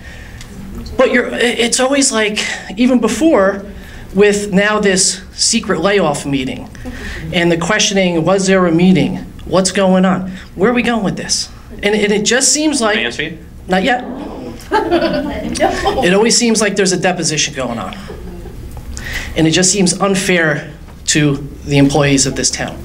I know sometimes it's appropriate, but it just seems to me, my N of one, that you're just trying to dig something up, okay? I hope your son's okay. Talk to you later. What else? A couple things. Talked about that. Oh, the revisiting of the benefits. Okay. Don't use it as a rod. If there's an issue that needs to be revisited, because the way it was addressed to Mrs. K, right, I can't pronounce your last name either, was like, well, if we keep bringing it up, we can revisit it. Because, well, if it's an issue, bring it up, revisit it. If it's not, push it aside. I keep hearing that, oh, well, I have to pay for my benefits and they have to pay for their benefits. And the police officers, yes, they do have to pay for their benefits, right? I have educators in my family, they have to pay for their benefits. I have to pay for some of my benefits. I manage people who always say, well, this company will give me this. Go work for that company. Change your career. If someone's entitled to something, let's not use our police officers, who we know work very hard, and probably everybody in this room has had an experience where an officer of the law has helped them out and protects them every day. Let's not use them as the starving puppy and say, look at the starving puppy, look what they're going through. Okay, I thought that was wrong. If you have a point to make, don't use them or anybody else to make a point. And last but not least, the recall that was addressed by Mr. Jedynak. And I could imagine, you've been through a lot, I get it, some deserved, maybe some not deserved. You get ready to speak? I don't feel like I've been through a lot. Okay. I'm here to serve the public. And that's fine. And I willingly accept all that comes with that. And to those who are out there laughing and... Let me speak. You can address it afterwards. Mr. Egan. Because if you were the council president, you would have shut that down right now. Well, this is my time. Thankfully, Mr. Egan, we have a much more lenient council president these days. Yeah, well, I'm not as lenient, okay? But it was sort of an insult when you said it, and I get maybe you're a little hurt by it, you said it was a failure. I don't know if it was a failure. We'll find out in a few months whether it was a failure or not, right? And again, I've got nothing personally against you, right? But I think you insulted the 3,000 plus people that signed that petition. I think you called their efforts a failure. I don't think it was a failure. Look who's calling the kettle black now. You sat there and I talked about how the police officers pay towards that. And you're saying, hey, you can't go there, and then when you're trying to turn it around and make it something completely what it wasn't. No, he called it as a if you didn't, I said my interpretation of it. I can't have an opinion? You can. I said I felt that he was insulting the 3,000 plus people that signed it, okay? Look, maybe it was a failure, maybe not. We'll see in a few months. Thank you. Mr. Egan, can you just stay there for a second? You know, you're right, it isn't easy for the members that come up here and do that, and it's probably not even easier for you. I'm sorry, I missed that first part. I was distracted. It's not easy for the council. I can't really answer for all of them, but I'm assuming it's frustrating. It is, no matter what side you're on. That's there. And it's probably not so easy for you too. You know, and when you first came here, you went on and you called Rockaway Township, and kind of that was a coin. Oh, I'm glad you called me. Yeah, I did. That was a, you know. You're good. You got a good. You must write down a lot of notes. Yeah. But you so a lot of people in this town, by the way. When I went around, a lot of memories about you. Trust me. Yeah. I don't know if we want to get into that though. Oh, maybe not. So, we'll see. With you talking about Rockaway Township, and if you want to make an accusation on something, you're more than welcome to. I didn't say I'm making an accusation. I'm just saying I heard. That's no accusation. But, you know, when we talk about the police, I am going to make them, because they're the best example to make. That's fine, and we agree with that. But you were using it to prove a point. Mr. Egan, please. Remember you stopped me from answering. Absolutely, you're right, you're correct. And then Mrs. K brings up the benefits, and you're saying, well, I can't address the benefits that are on there, but she was inaccurate of what the actual litigation was in reference to. Okay. And you had all the opportunities to do that, where there were challenges and hurdles to get standing to go forward, which I was granted. There was covered by insurance, because you asked me about the payment of that. It was an insurance company that was paying it, no burden to the taxpayers, until they tried to intervene, which they never received that. So there was a lot of things that you and I talked about, and you were inaccurate what you said, and I didn't really challenge any of that. I'm inaccurate, okay. But then when you come in here and you know, you're talking about the failure and trying to turn it around and saying that he's making fun of those 3,400 people, that's not true. Can I have an opinion? It is, though. That was my opinion as I interpret it. So you can't get in my head. No. And listen, you're trying to turn things around, okay? Listen, Mr. Palumbo. And the fact is, okay? You're interrupting me when I wasn't going to interrupt you. Okay, I'm sorry. That's okay. You're right, go ahead. No, it's fine. I'm done. Mr. Palumbo, is there something you want to add? Listen, Pat, I would just say that the benefits issue came up as part of an issue of a recall, right? I mean, isn't that why it regenerated itself here tonight? And that I have no. Yeah, but I was commenting. Go ahead. All right, I'm sorry. Go ahead. No, it's okay. But what I'm saying to you is, who's rehashing the benefits a year later? Not I. Somebody looking to do a recall. And that's fine. That's their right to do that. But to say that, okay, we're bringing it up again, or that's not how it came to pass here tonight. It came as part of somebody reading off my statement, my answer to a recall statement, and I really, and then the conversation, I guess, got more entailed, but it wasn't brought up from this side. It was brought up, and I think the record, you know, has to be clarified a little bit, right? I mean, I do have a right to respond to things, but agree, absolutely agree. That wasn't the point. The point I was making was that Councilman Kelly, Council President Kelly, stated that, well, you know, we can bring that back up again. More like, look, the more you talk about it, we can revisit the benefits. It was pretty simple. You've definitely got the right to rebut on that. If Mrs. K wants to talk about the benefits, we still haven't completed the conversation about those ancillary benefits that wasn't addressed in the court. So if it's an issue to bring up, is it really worth the issue now, Pat? But don't use it as a stick to threaten. You know, hey, you know what? If you bring it up again, then we're going to open the case up again. If it's a case to open up, talk about complicit and everything else, and use that stick. And it just seems that when it's turned on your end, it's not something you're interested in. So, well, I mean, Pat, it doesn't work both ways. Citizen stands at the mic, point, and that's fine. I get it. This is tough for you. I totally get that. Well, we'll see if it is. But what I'm saying to you is things can come up, and no matter what the rebuttal is, no matter what, for instance, I've been accused of driving costs, legal costs up. I ask a question. Why are council people being sued individually? So now, I'm not even addressing this, and I know you're smiling because you think this is like, great. I see it. I like to smile, Mr. Egan. I know. I don't do enough of it, but I'm going to try to do more. Look, I don't want to waste more of their time. See, that's what I mean. That's what I mean. Questions can be asked, or I can.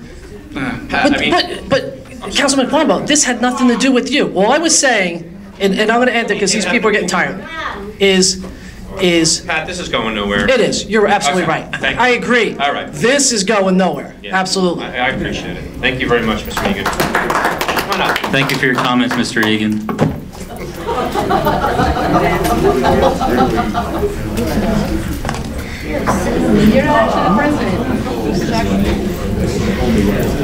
Hi, Wendy Slosky, 54 Kings Road. I just want to say, I do not live in White Meadow Lake. And I hear about all these wonderful things that happen in White Meadow Lake. I still live in Rockaway. How come only White Meadow Lake people know about all this wonderful stuff going on in White Meadow Lake that we hear about at every meeting? I don't live in the lake. Well, that's where Lake Telemark, Green Pond is a completely isolated private community. Lake Telemark, we do some events that are open to the public.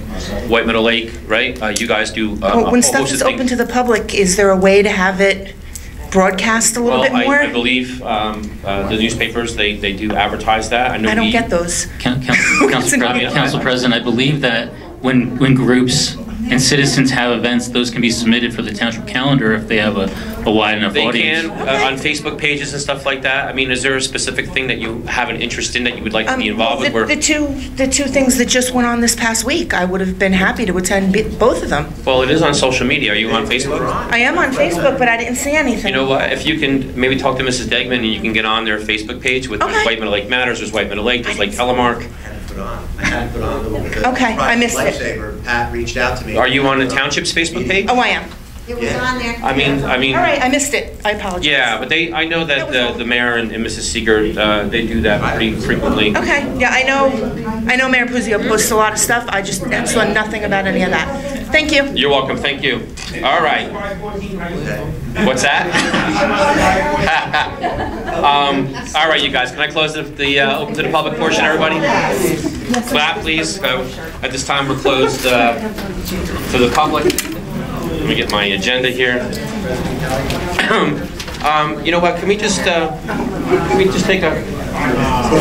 Before we take a just want to read a small statement and get that. We're going to take a 5-minute break. We'll just take a 5-minute break real quick. Sorry, you guys. Everybody's got to go to the bathroom and...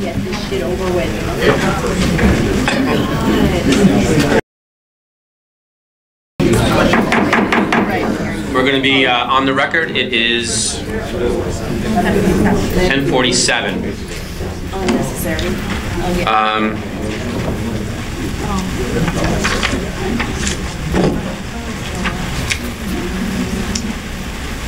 We have the consent agenda. There's no orders just to introduce, right?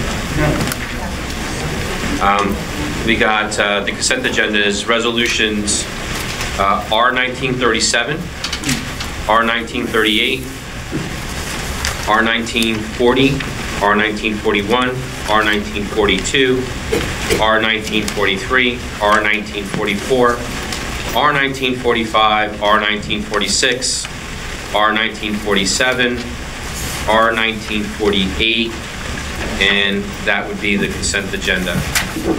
Council President, Councilman Finney? could you remove R1947 for further discussion? Yeah. Thank you.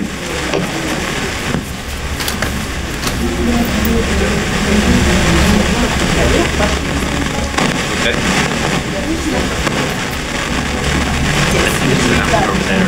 The microphone? Yes, the standing. The standing one, Bob? The one over here, please. Quinn, are you still there? Okay, thank you, guys.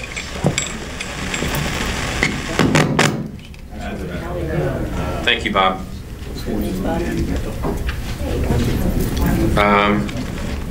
Okay, we're going to move R1947 for discussion. Make a motion.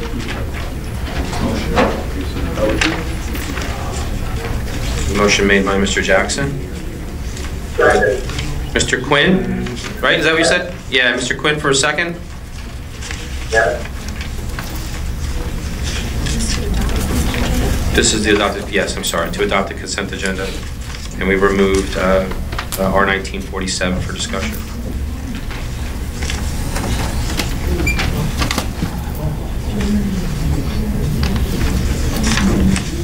Ready? Can you do the roll?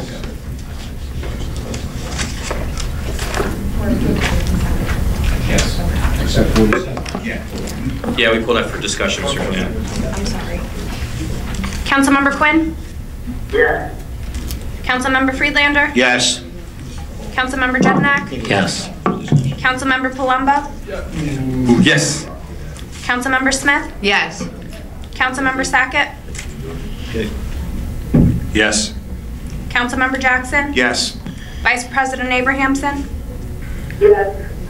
President Kelly? Yes. I got 9 yeses, 0 noes. Motion carries for the consent agenda. Did you want to have a discussion on Yes, thank you. So I think Mrs. Degman already left, but same question she had. No, she's there. Oh, I didn't see you there back behind Mrs. Hollenbeck. I'm sorry.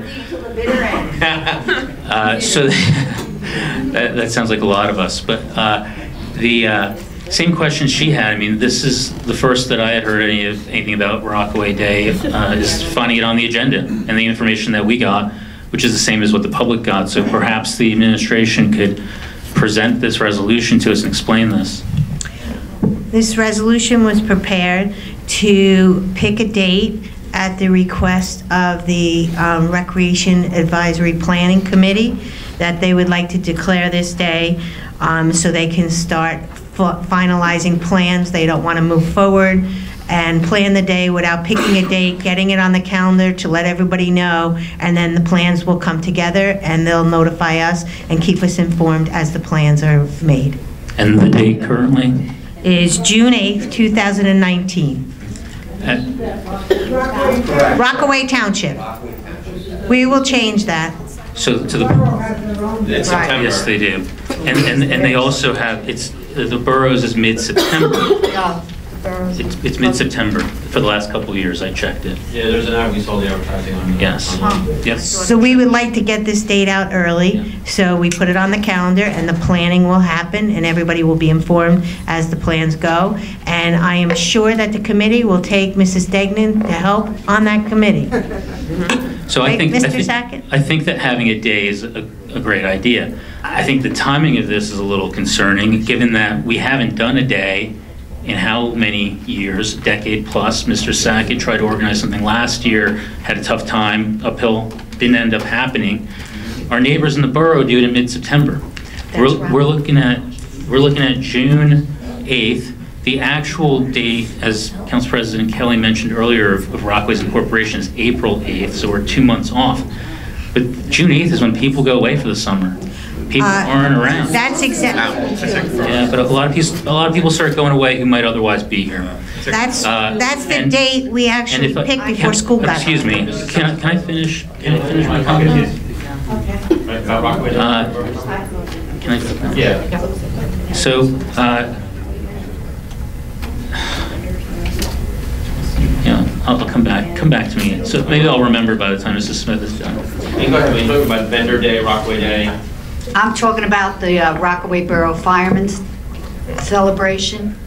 That's the fireworks that they have. There's That's also a Rockaway Day. that's as in well. July. But there's also a Rockaway Day that they have, the trains, and all the vendors, Right. they close They have on a the couple. street. That's in September. The actual Rockaway. I was incorrectly thinking the boroughs was in June and it's in July. I'm sorry. Right, but the actual Rockaway Borough Day, which they call Rockaway Day, which they have a domain registered, rockawayday.com, is all in mid-September. And I just think that given that we haven't done this in many years, a decade or more, and that our neighbors to the south have been doing this consistently for all that time, and they do it in mid-September, we should look closely at the time frame that we're looking at. Many of the festival days happen in the fall as well. The other question I have is, what, if any, costs are associated with the event? None. It's all free? Like it's all donated? I'm going to let Mr. Sackett speak to this a little bit because he's part of that committee that we're working on very hard. Who are the members on the committee? Okay. But I mean, who appointed all the members? It was a... Well, I was just looking at him, that's all. Okay, go ahead. The only thing, I think with, and Mr. Sackett can answer about the particulars and timing and everything else, but the June 8th actually does make a little more sense in the sense that we know it's going to be warm. Can't speak for rain. I mean, it is what it is, right? We didn't order snow in the last meeting. We don't know if rain's coming that day. And then typically the kids aren't getting out until June 20th, 25th. So, I mean, June 8th, strategically for that purpose, is a good date. I don't know, can't speak for the other purposes. If there's timing and the cost and everything else, that's for Mr. Sackett to speak to.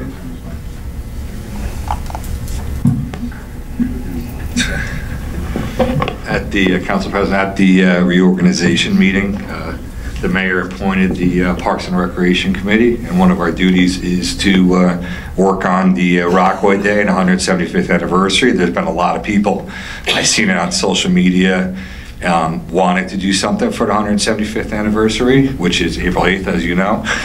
The Borough Day is actually August 4th. It is not in September.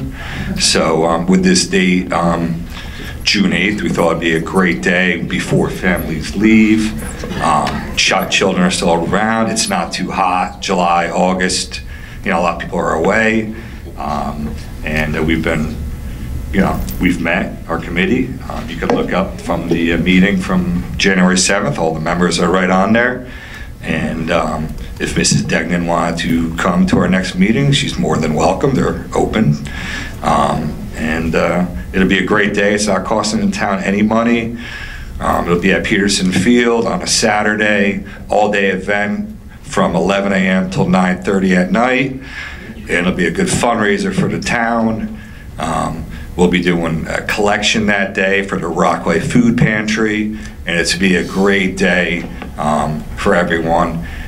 We did try to work on it a little bit last year, and then when Mayor Atchison passed away, we stopped. And now, with Mayor Puccio appointing this new committee, this is the first thing we're working on. And really want to get the date locked in now, because the Recreation Department gets a lot of requests from baseball to use the fields, and we want to lock that down before that. And we are hitting it up in plenty of time. This is not last second. We're going to have enough time to get it all done. Can you just kind of tell me what the program's going to be over the course of 10 hours? Hopefully, it's not finalized exactly yet, but hopefully we plan on having a good food truck festival aligned along all the asphalt around Peterson 3 and 4. There will be a band. There will be kids blow-up rides, different balloon art, sand, kids with the sand design. That's really the main. They plan on doing fireworks, hopefully, to celebrate the anniversary.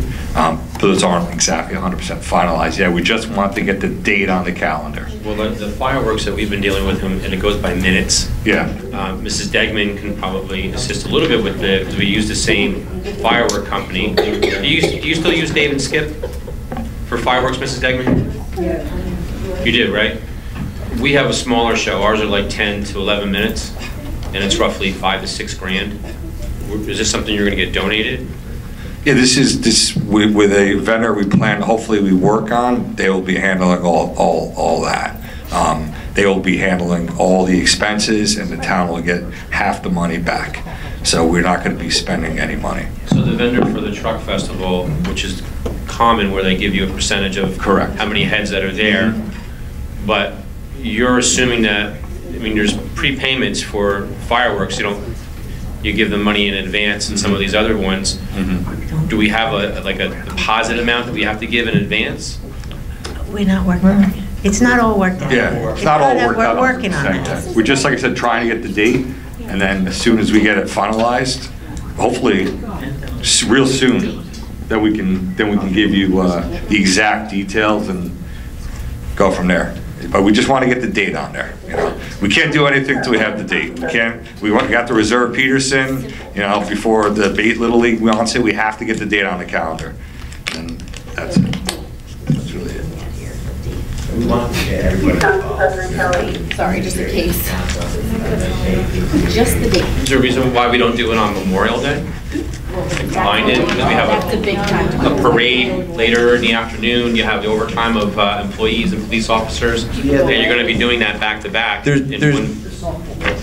is a date that we picked. It worked out best for the vendor that we're looking at. So we're going to stick with this date. We're just looking for approval. We don't. I don't. You don't know the vendor? I don't have it on me right now. I don't have the card on me. I think this is really a nice positive event for the community to get together and everybody work together. It's not a complex event. The vendor's going to take care of the lion's share of the work. We just need to reserve the date. I mean, I can reserve the date from where I sit. I'm just trying to be inclusive of the council.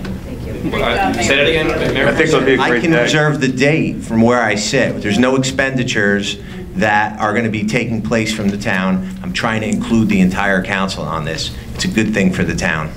Mr. Mayor, will there be any township employee resources applied to this event?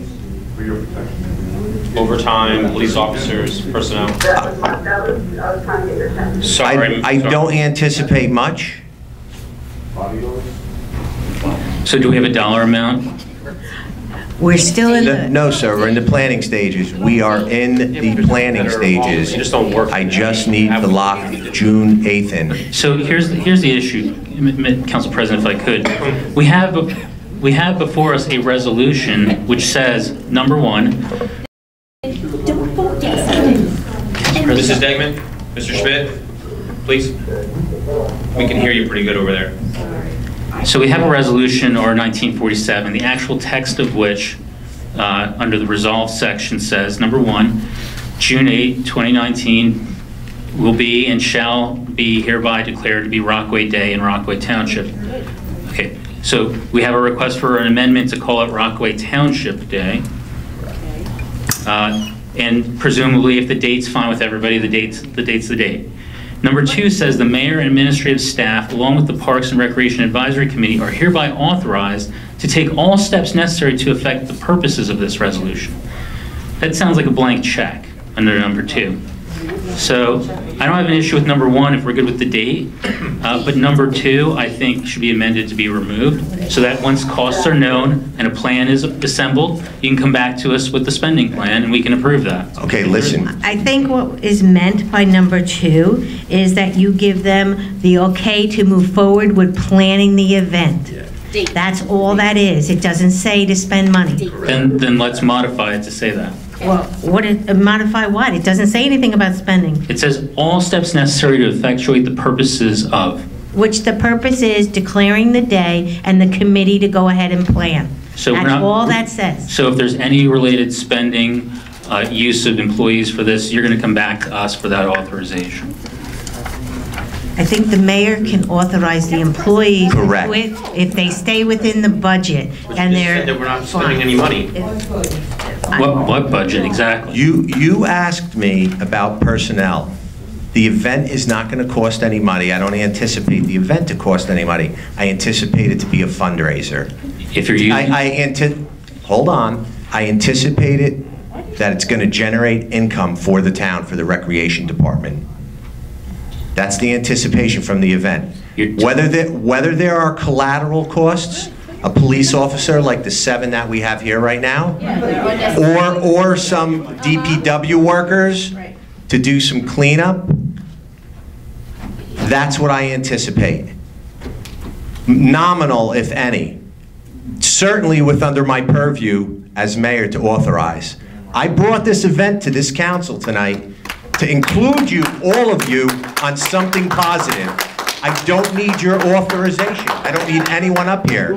I want it to be inclusive, and this is what it's turning into. A myriad of questions and badgering and mental gymnastics. The day will be, June 8th will be Rockaway Township's day, celebrating the 175th anniversary with or without the support of the council. Council President, We've been told that there will be no cost for the event, yet we've also been told that the mayor can use the township resources as he sees fit, which is a cost to the taxpayers. He says he doesn't need us. What's there a vote on? He says he's going to do it. There's nothing to vote on because he doesn't need You don't want us us. to vote on it, Mr. No, I hear you. No, I appreciate it. You don't want us to vote on it. No, we do want. I support it. No, we do want you to I vote support on it, it. but you told us not to vote on it. No, we I wouldn't I bother. get it, Mr. Mayor. We don't need to. If you don't want to vote on it, don't vote on it. No, abstain from it. That's your choice. Make. Mrs. Abrahamson, go ahead. I have a problem. I'll show you a picture. Of course you have. We have a job to do. We are on that day, and we have a job to do. And if Mayor Puccio doesn't like the questions asked about how the taxpayers' money is spent, it's very unfortunate. You're very unfortunate. I don't think anybody on that day is saying they don't want a Rockaway Township day. Nobody's saying that. There's a lot of expenses in the horizon for us. There's no expense other than exactly. There's a lot of expenses within council within the last. Okay, so implications, as Mrs. Seeger said, it only means that it's open-ended. Okay, I feel we all want a Rockaway Township Day. I lived them with my children. They were wonderful. Jack Quinn has to remember them. Okay, but I do. Yeah, vote. It's that simple. If you don't like it, say no. Can I make a motion, Council President? Are we done with discussion? So, Council President, we have one request for an amendment that came from the audience. You have my request for the amendment to strike out item number 2.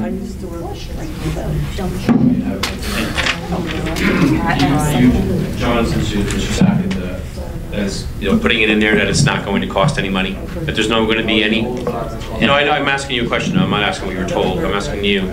Would you be comfortable amending it, saying that? Okay, Council President, you just said that there's nothing. Why would you? I don't see anything wrong with it. We're spending money, so. Well, why don't we put something on there? Exactly the point. Council President, I make the motion for R1947 with the 2 amendments. 1, to rename it Rockaway Township Day, and 2nd, to strike out item number 2 there. That's my motion. Seriously, because you're going to ruin it anyway. But we're leaving the date. If the date's good with everyone. The date, that's what this is about. Please. The date. I want to make, then I can make a second motion. We have a motion on the floor. You can make a second motion. You want to confuse it, Manny? We make a motion to amend, and then we can make another motion to amend, or you want to do 2 simultaneous? Do you want to ask for a second? No, we're just going over it right now. So we're we're amending it to say Rockaway Township Day. You know what, it really doesn't. And then we're going to amend, remove line 2. Is that correct? Councilman? Mr. Palumbo, do you understand that? Yes. We're changing it to, instead of Rockaway Day, we're changing it to say Rockaway Township Day. That's the first thing. And then since it's not going to cost any monies or anything like that, we're going to take away line 2.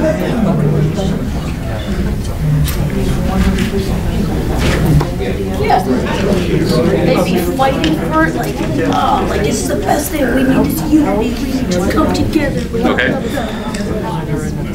All right. You made a motion? That's my motion. Anybody want to second the motion? I'll second it. Second by Abrahamson. Okay. Not right now. We're in the middle of a roll call vote. Second by Abrahamson. Please call the roll. Councilmember Quinn?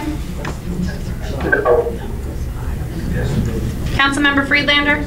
We're doing both at the same time? No.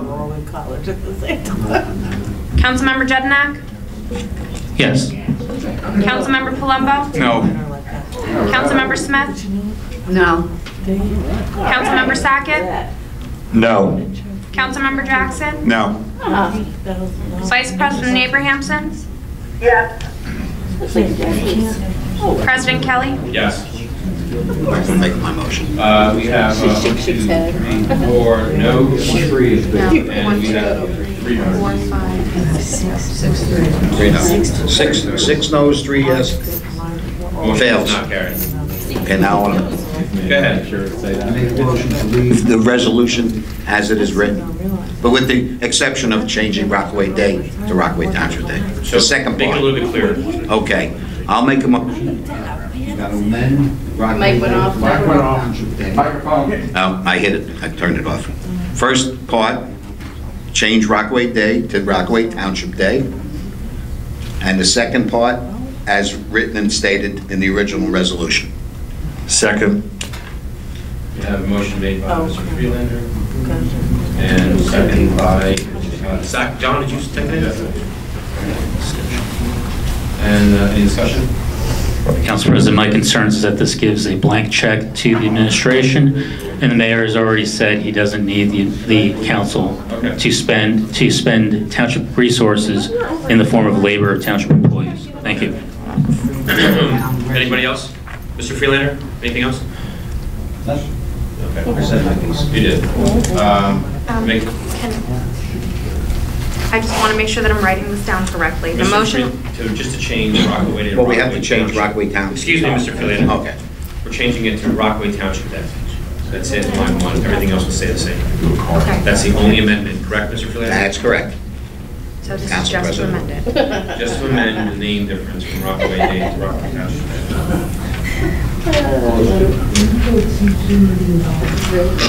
Are we good now? Jess, please call the roll. Councilmember Quinn? Yes. Councilmember Friedlander? Yes. Councilmember Jedynak? No.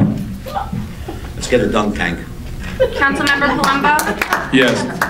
I know a couple of Councilmember classes that go Smith? there. Yes. Councilmember Sackett? Yes. Councilmember Jackson? Yes. Vice President Abrahamson? No. President Kelly? Yes, on the change for the Rockaway Day.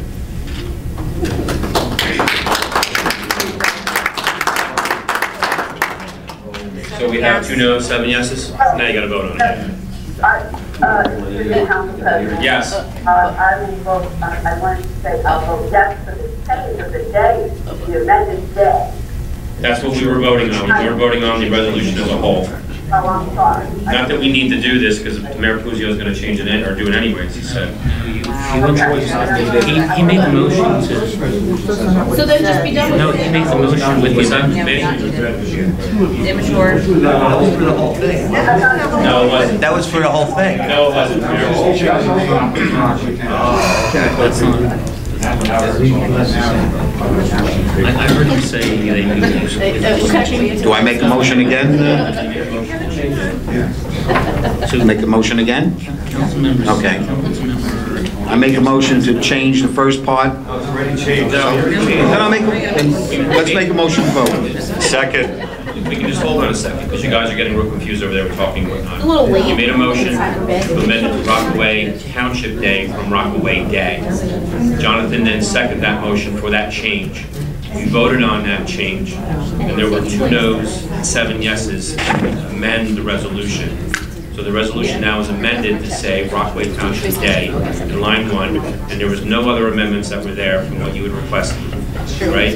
2 and 3 are going to stay the same, other than 1 with Rockaway Township Day. Now we need a motion to actually vote on the amended resolution. Okay, well, I mean, you're looking at me like you... No, I want to get so mixed up. I want to make a motion. Second that. For the amended resolution. Okay. And Mr. Sackett seconded that. Any discussion? Councilmember Quinn? Yes. Councilmember Friedlander? Yes. Councilmember Jedynak? No. Councilmember Palumbo? Yes. Councilmember Smith? Yes. Councilmember Sackett? Yes. Councilmember Jackson? Yes. Vice President Abrahamson? Yes. President Kelly? Yes. We have 8 yeses, 1 no. Motion carries.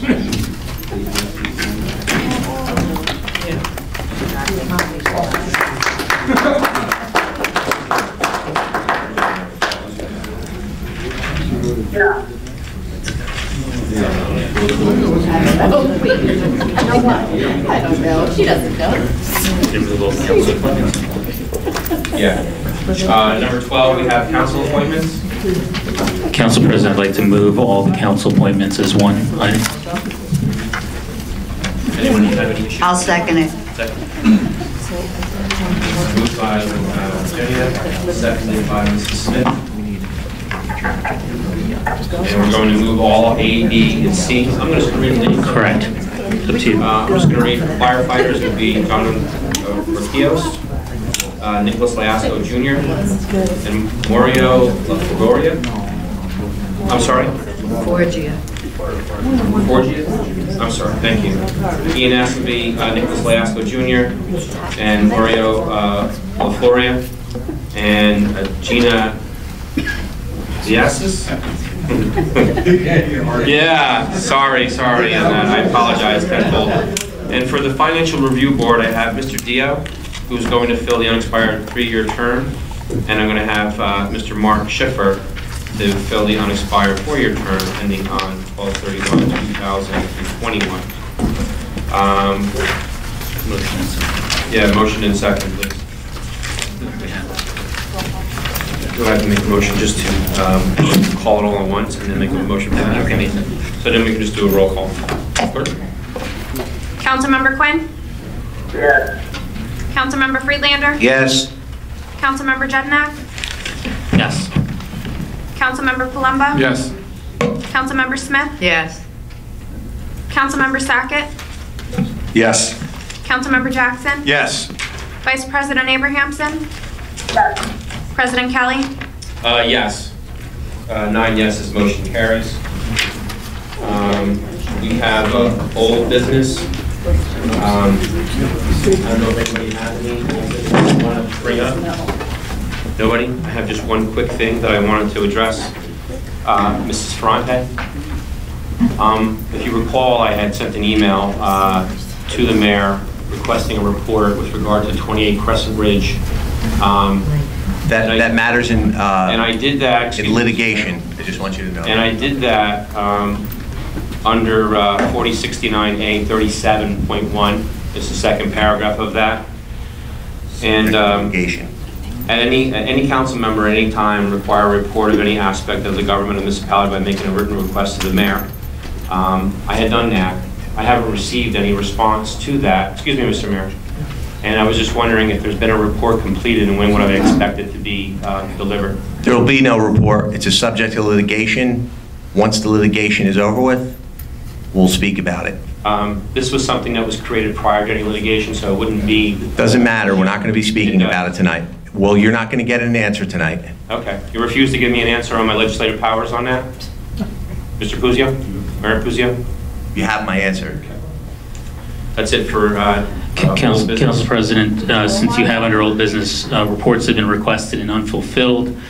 I made a request in writing to the mayor on February 21st at 3:12 p.m. by email, written request pursuant to NJSA 40:69A-37.1 regarding the outage of the township's website. To date, I still have not received that report. It was a technical glitch. That's my report. The town site is up and running. So my request for the report is as follows. Regarding the outage, the underlying causes, any corrective actions taken, and any preventative measures taken to prevent future such outages. What you just described does not answer those items. We have an IT department. The website was down for about how long? Maybe 20 minutes? Maybe 20 minutes. The town website was down for 20 minutes. Our IT department handled it, and that's my report. And what were the corrective actions taken? I don't have a report to give you tonight, sir. Thank you. There was a glitch. Remove. Thank you, Council President. Right.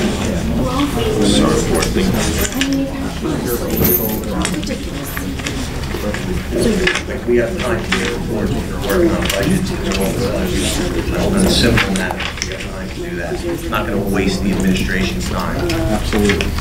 It's in litigation. So you need to go with it. It's very simple. Could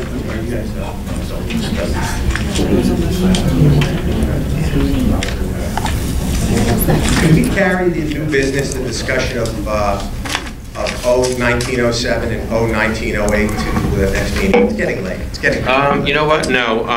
What I'm going to do now is actually, I'm going to make a motion, Mr. Puzio, Mayor Puzio. You know, I've been requested by the clerk to provide means for legal defense with regard to the litigation known as Schmidt versus Rockaway Township, and Christina Clipperton as the acting municipal clerk, and that docket number is MRSL 2535-18. So my motion, based on that request, is to approve the acting clerk's request for means of legal defense and legal representation and any cross-claims, counterclaims, and appeals arising from the litigation entitled Schmidt versus Rockaway Township and Christina Clipperton, docket number MRS-L-002535-18. And this will allow payment for her selected counsel. And in addition to that, the rate for the attorney is going to be reduced as it was negotiated from $250 to $165 an hour for legal services for Damiano Fracasso, Esquire. Do I have a second? Second.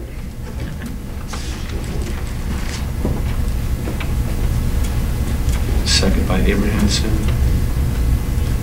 Clerk, please make discussion. Any discussion? Yeah, can I? Sure. I just want to ask our township attorney, is based on your interpretation of the suit. He's conflicted out, Mr. I'm asking opinion of attorney. I know, he's conflicted out in the matter. I'm asking opinion of attorney. I'm not asking. The same guy that you voted to remove from the matter. Right. You're okay. So, have you read the suit? Yes. Okay. Is she being sued individually or as a township clerk? My perception of the suit, and by the way, in response to the conflict claims, okay? I'm not involved in that litigation. Could you talk in the microphone, Mr. Yachafano? I thought I was. That's what this is, isn't it, Mr. Kelly? Get closer. I'm 3 inches from it. Get closer. Too far. Put it in your mouth. We don't have We don't red. have, they're always. No. There you go. Okay.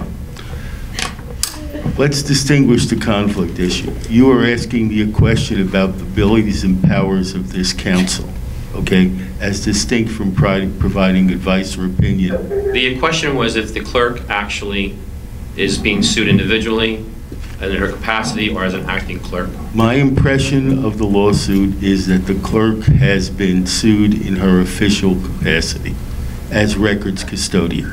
Could you please speak again? I cannot hear. Okay. His opinion is that she's being sued in her official capacity as township clerk. And more particularly as records custodian. Records custodian. Since that's a dedicated function pertaining to Oprah. Thank you, Mr. Yachafano. Any other discussion? Please call the roll.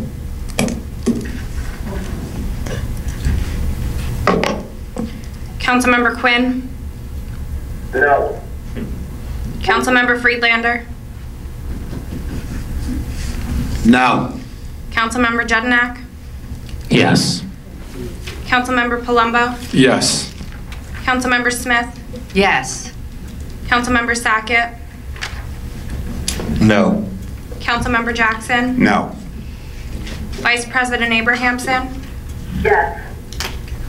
President Kelly? Yes. 5 yeses, 4 noes, motion carries.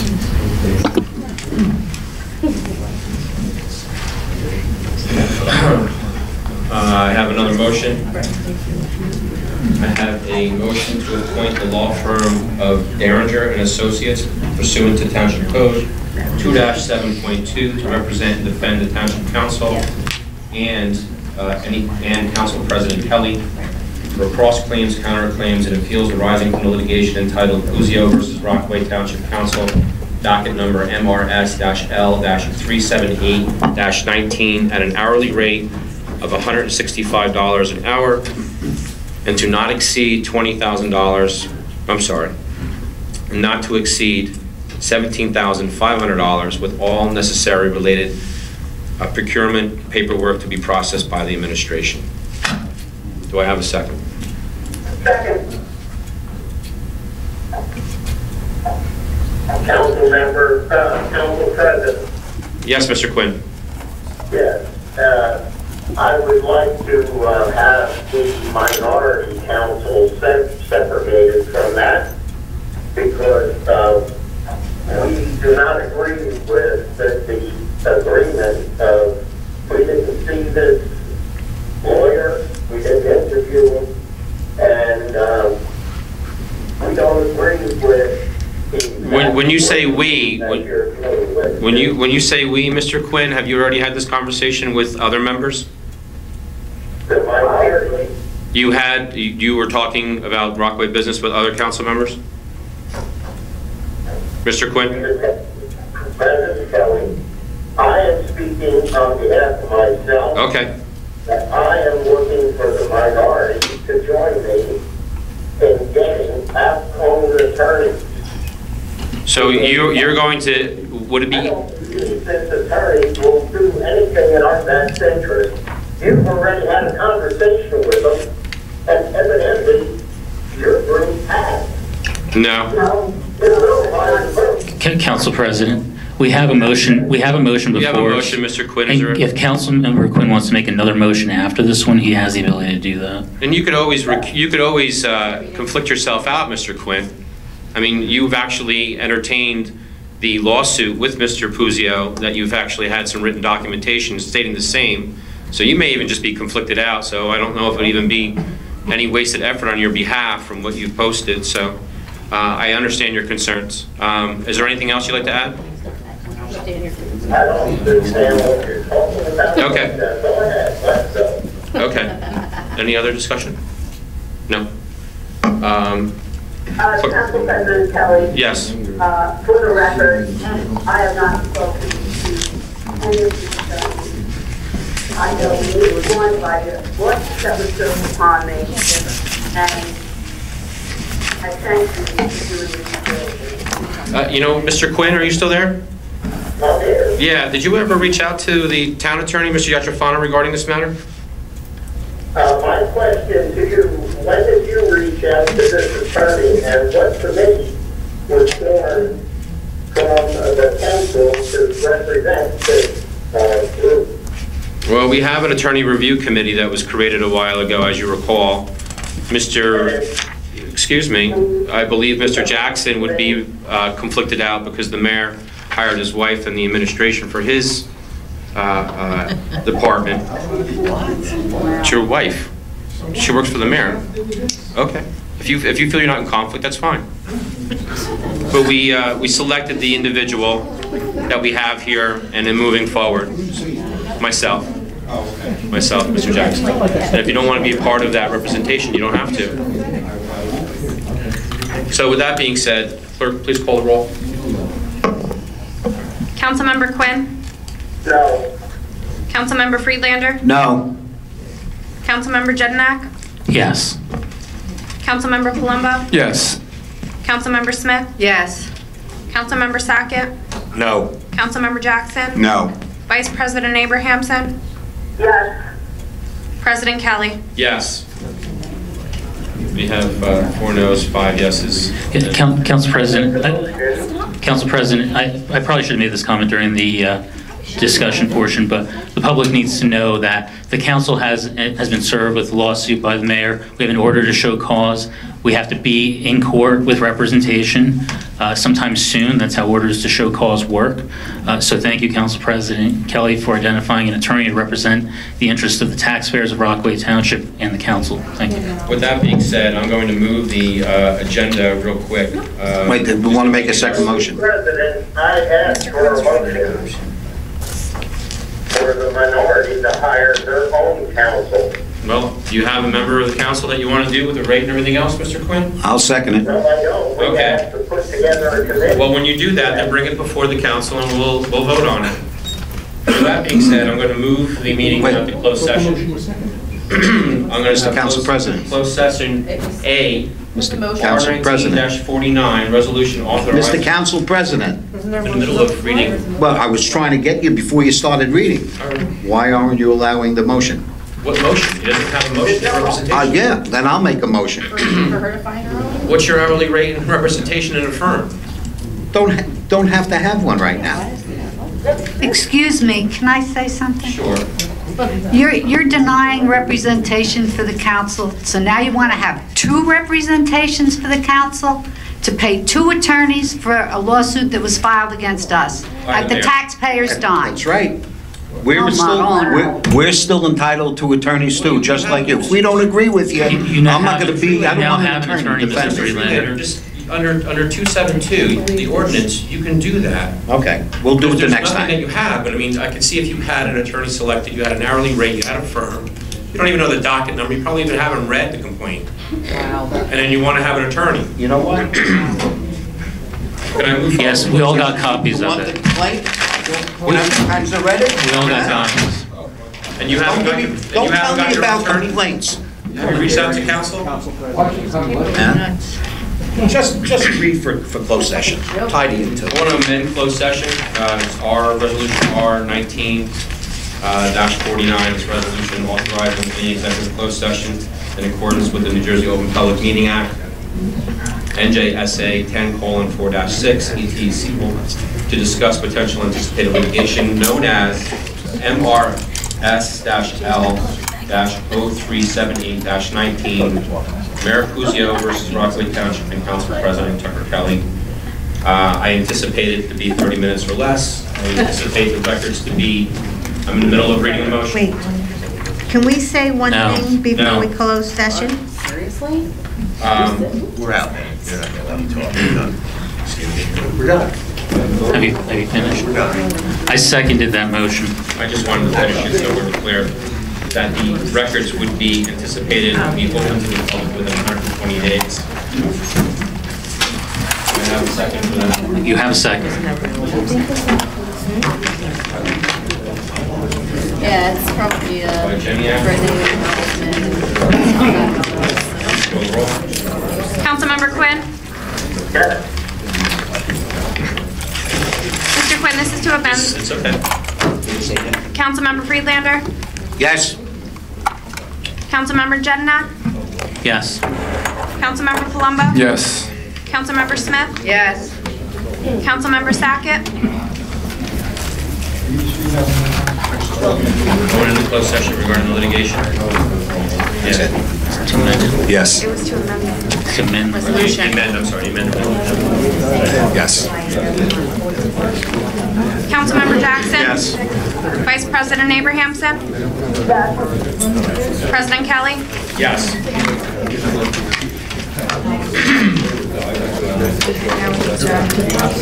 Closed session. Right. Council President, I'll move the amended closed session resolution. I second it.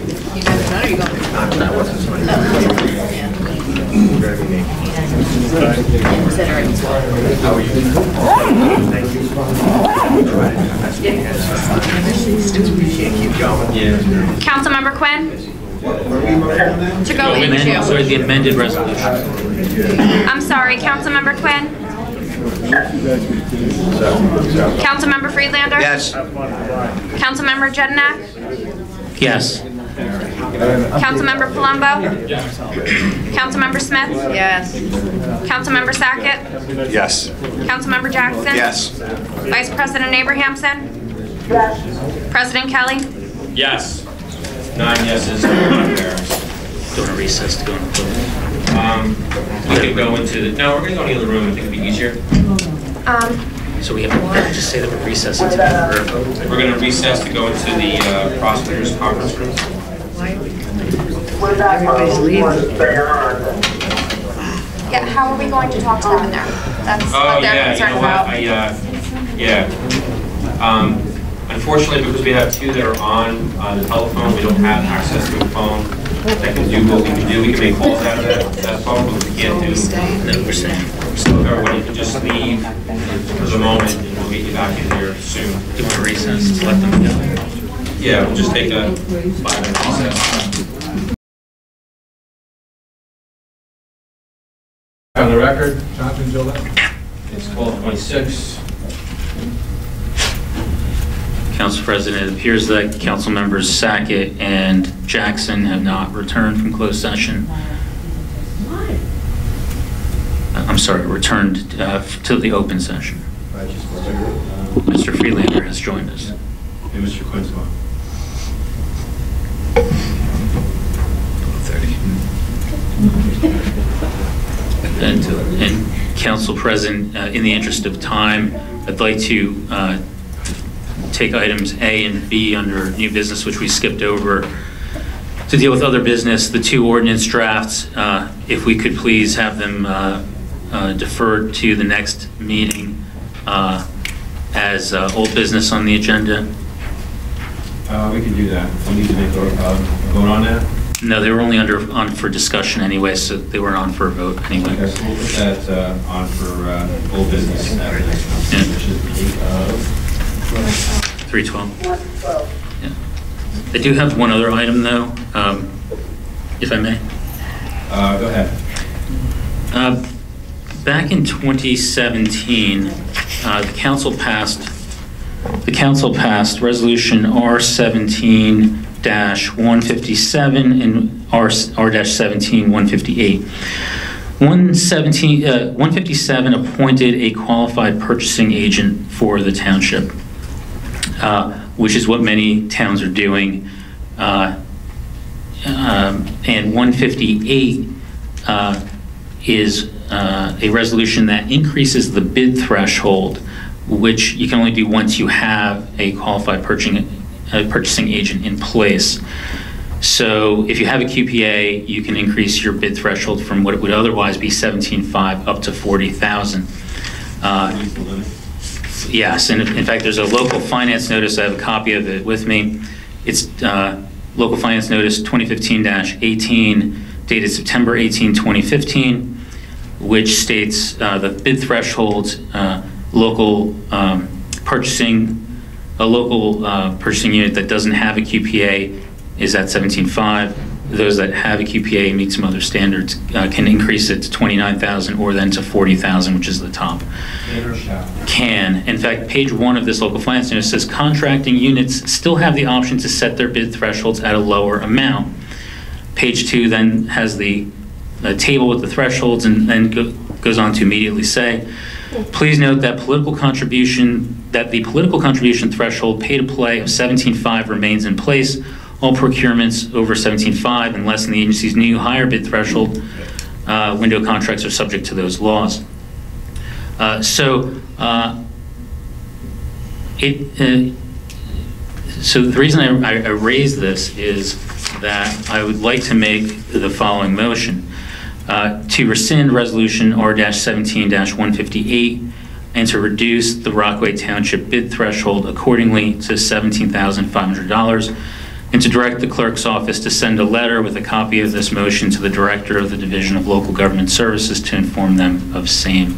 And the reason I ask for that motion is, it concerns me that there are items of spending that are going on that we're not aware of, and that threshold between $17,500 and $40,000, there are contracts that are in there, including the contract that for apparently this attorney that the mayor says he's hired, that are above that threshold. And I think that there's spending going on that we're not aware of, and I think that we should reduce the threshold to $17,500 so that the council can be aware of that.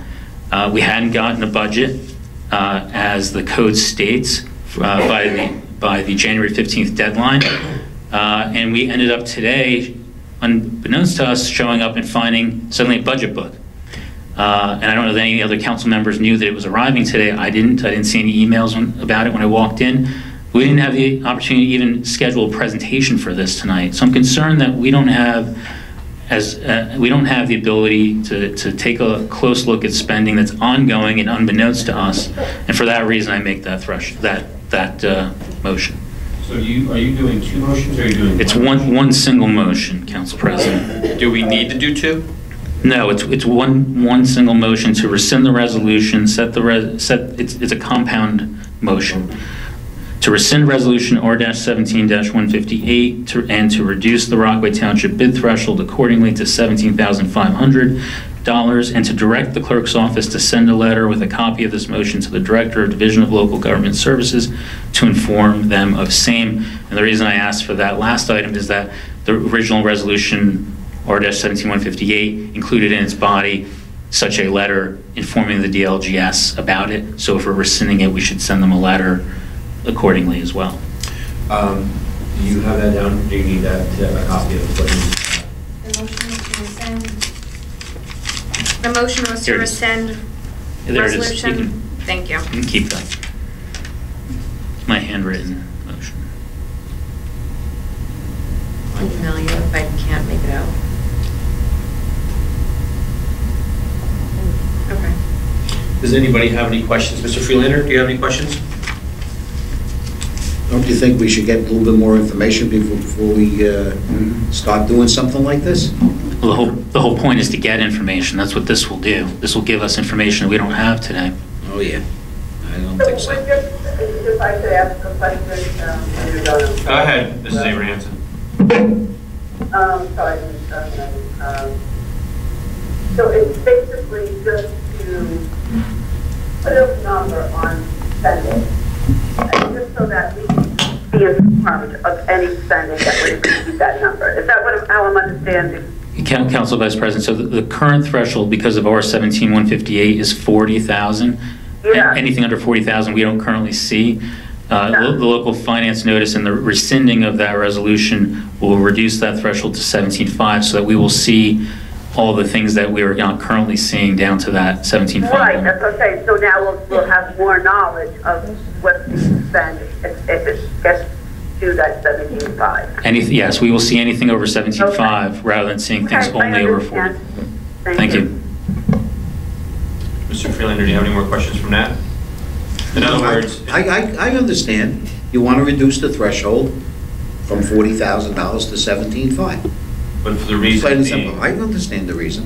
what are the reasons? No, don't ask me questions. What are the reasons? I understand what you're doing. Just making sure you're clear. No, I'm perfectly When we walk clear what's away and going you on. say I didn't understand it or whatever happened, No, just making sure. no, I understand. Don't worry about it. Okay, yeah. So, Council President, I made that motion. I'll second it, Jeremy. I think that's a bad thing. Motion made by Jedynak, second by Abrahamson. I think it's responsible, actually. Any discussion on it at all? None? Mr. Freelander, one more time? No? Mr. Palumbo? Perfectly Mrs. Smith? No, I clear. understand. Okay. Clerk, please do the roll. Councilmember Friedlander? No. Councilmember Jedynak? Yes. Councilmember Palumbo? Yes. Councilmember Smith? Yes. Vice President Abrahamson? Yes. President Kelly? Yes. That would be 1 no, 5 yeses, motion carries. You have the address for her to... I don't, but Okay. Is there anything else? Council President, given the late time, perhaps we can suspend reports. Mr. Freelander, how do you feel? Perfectly fine with it. To adjourn? With what, yeah. Okay. I make a motion to adjourn. How's that? I'll second that. Well, since he's talking to me, I might as well say it. Yeah. He wants me to say it. It's 12:35 too, so, all in favor? Aye. Aye. Aye. That's 6 yeses.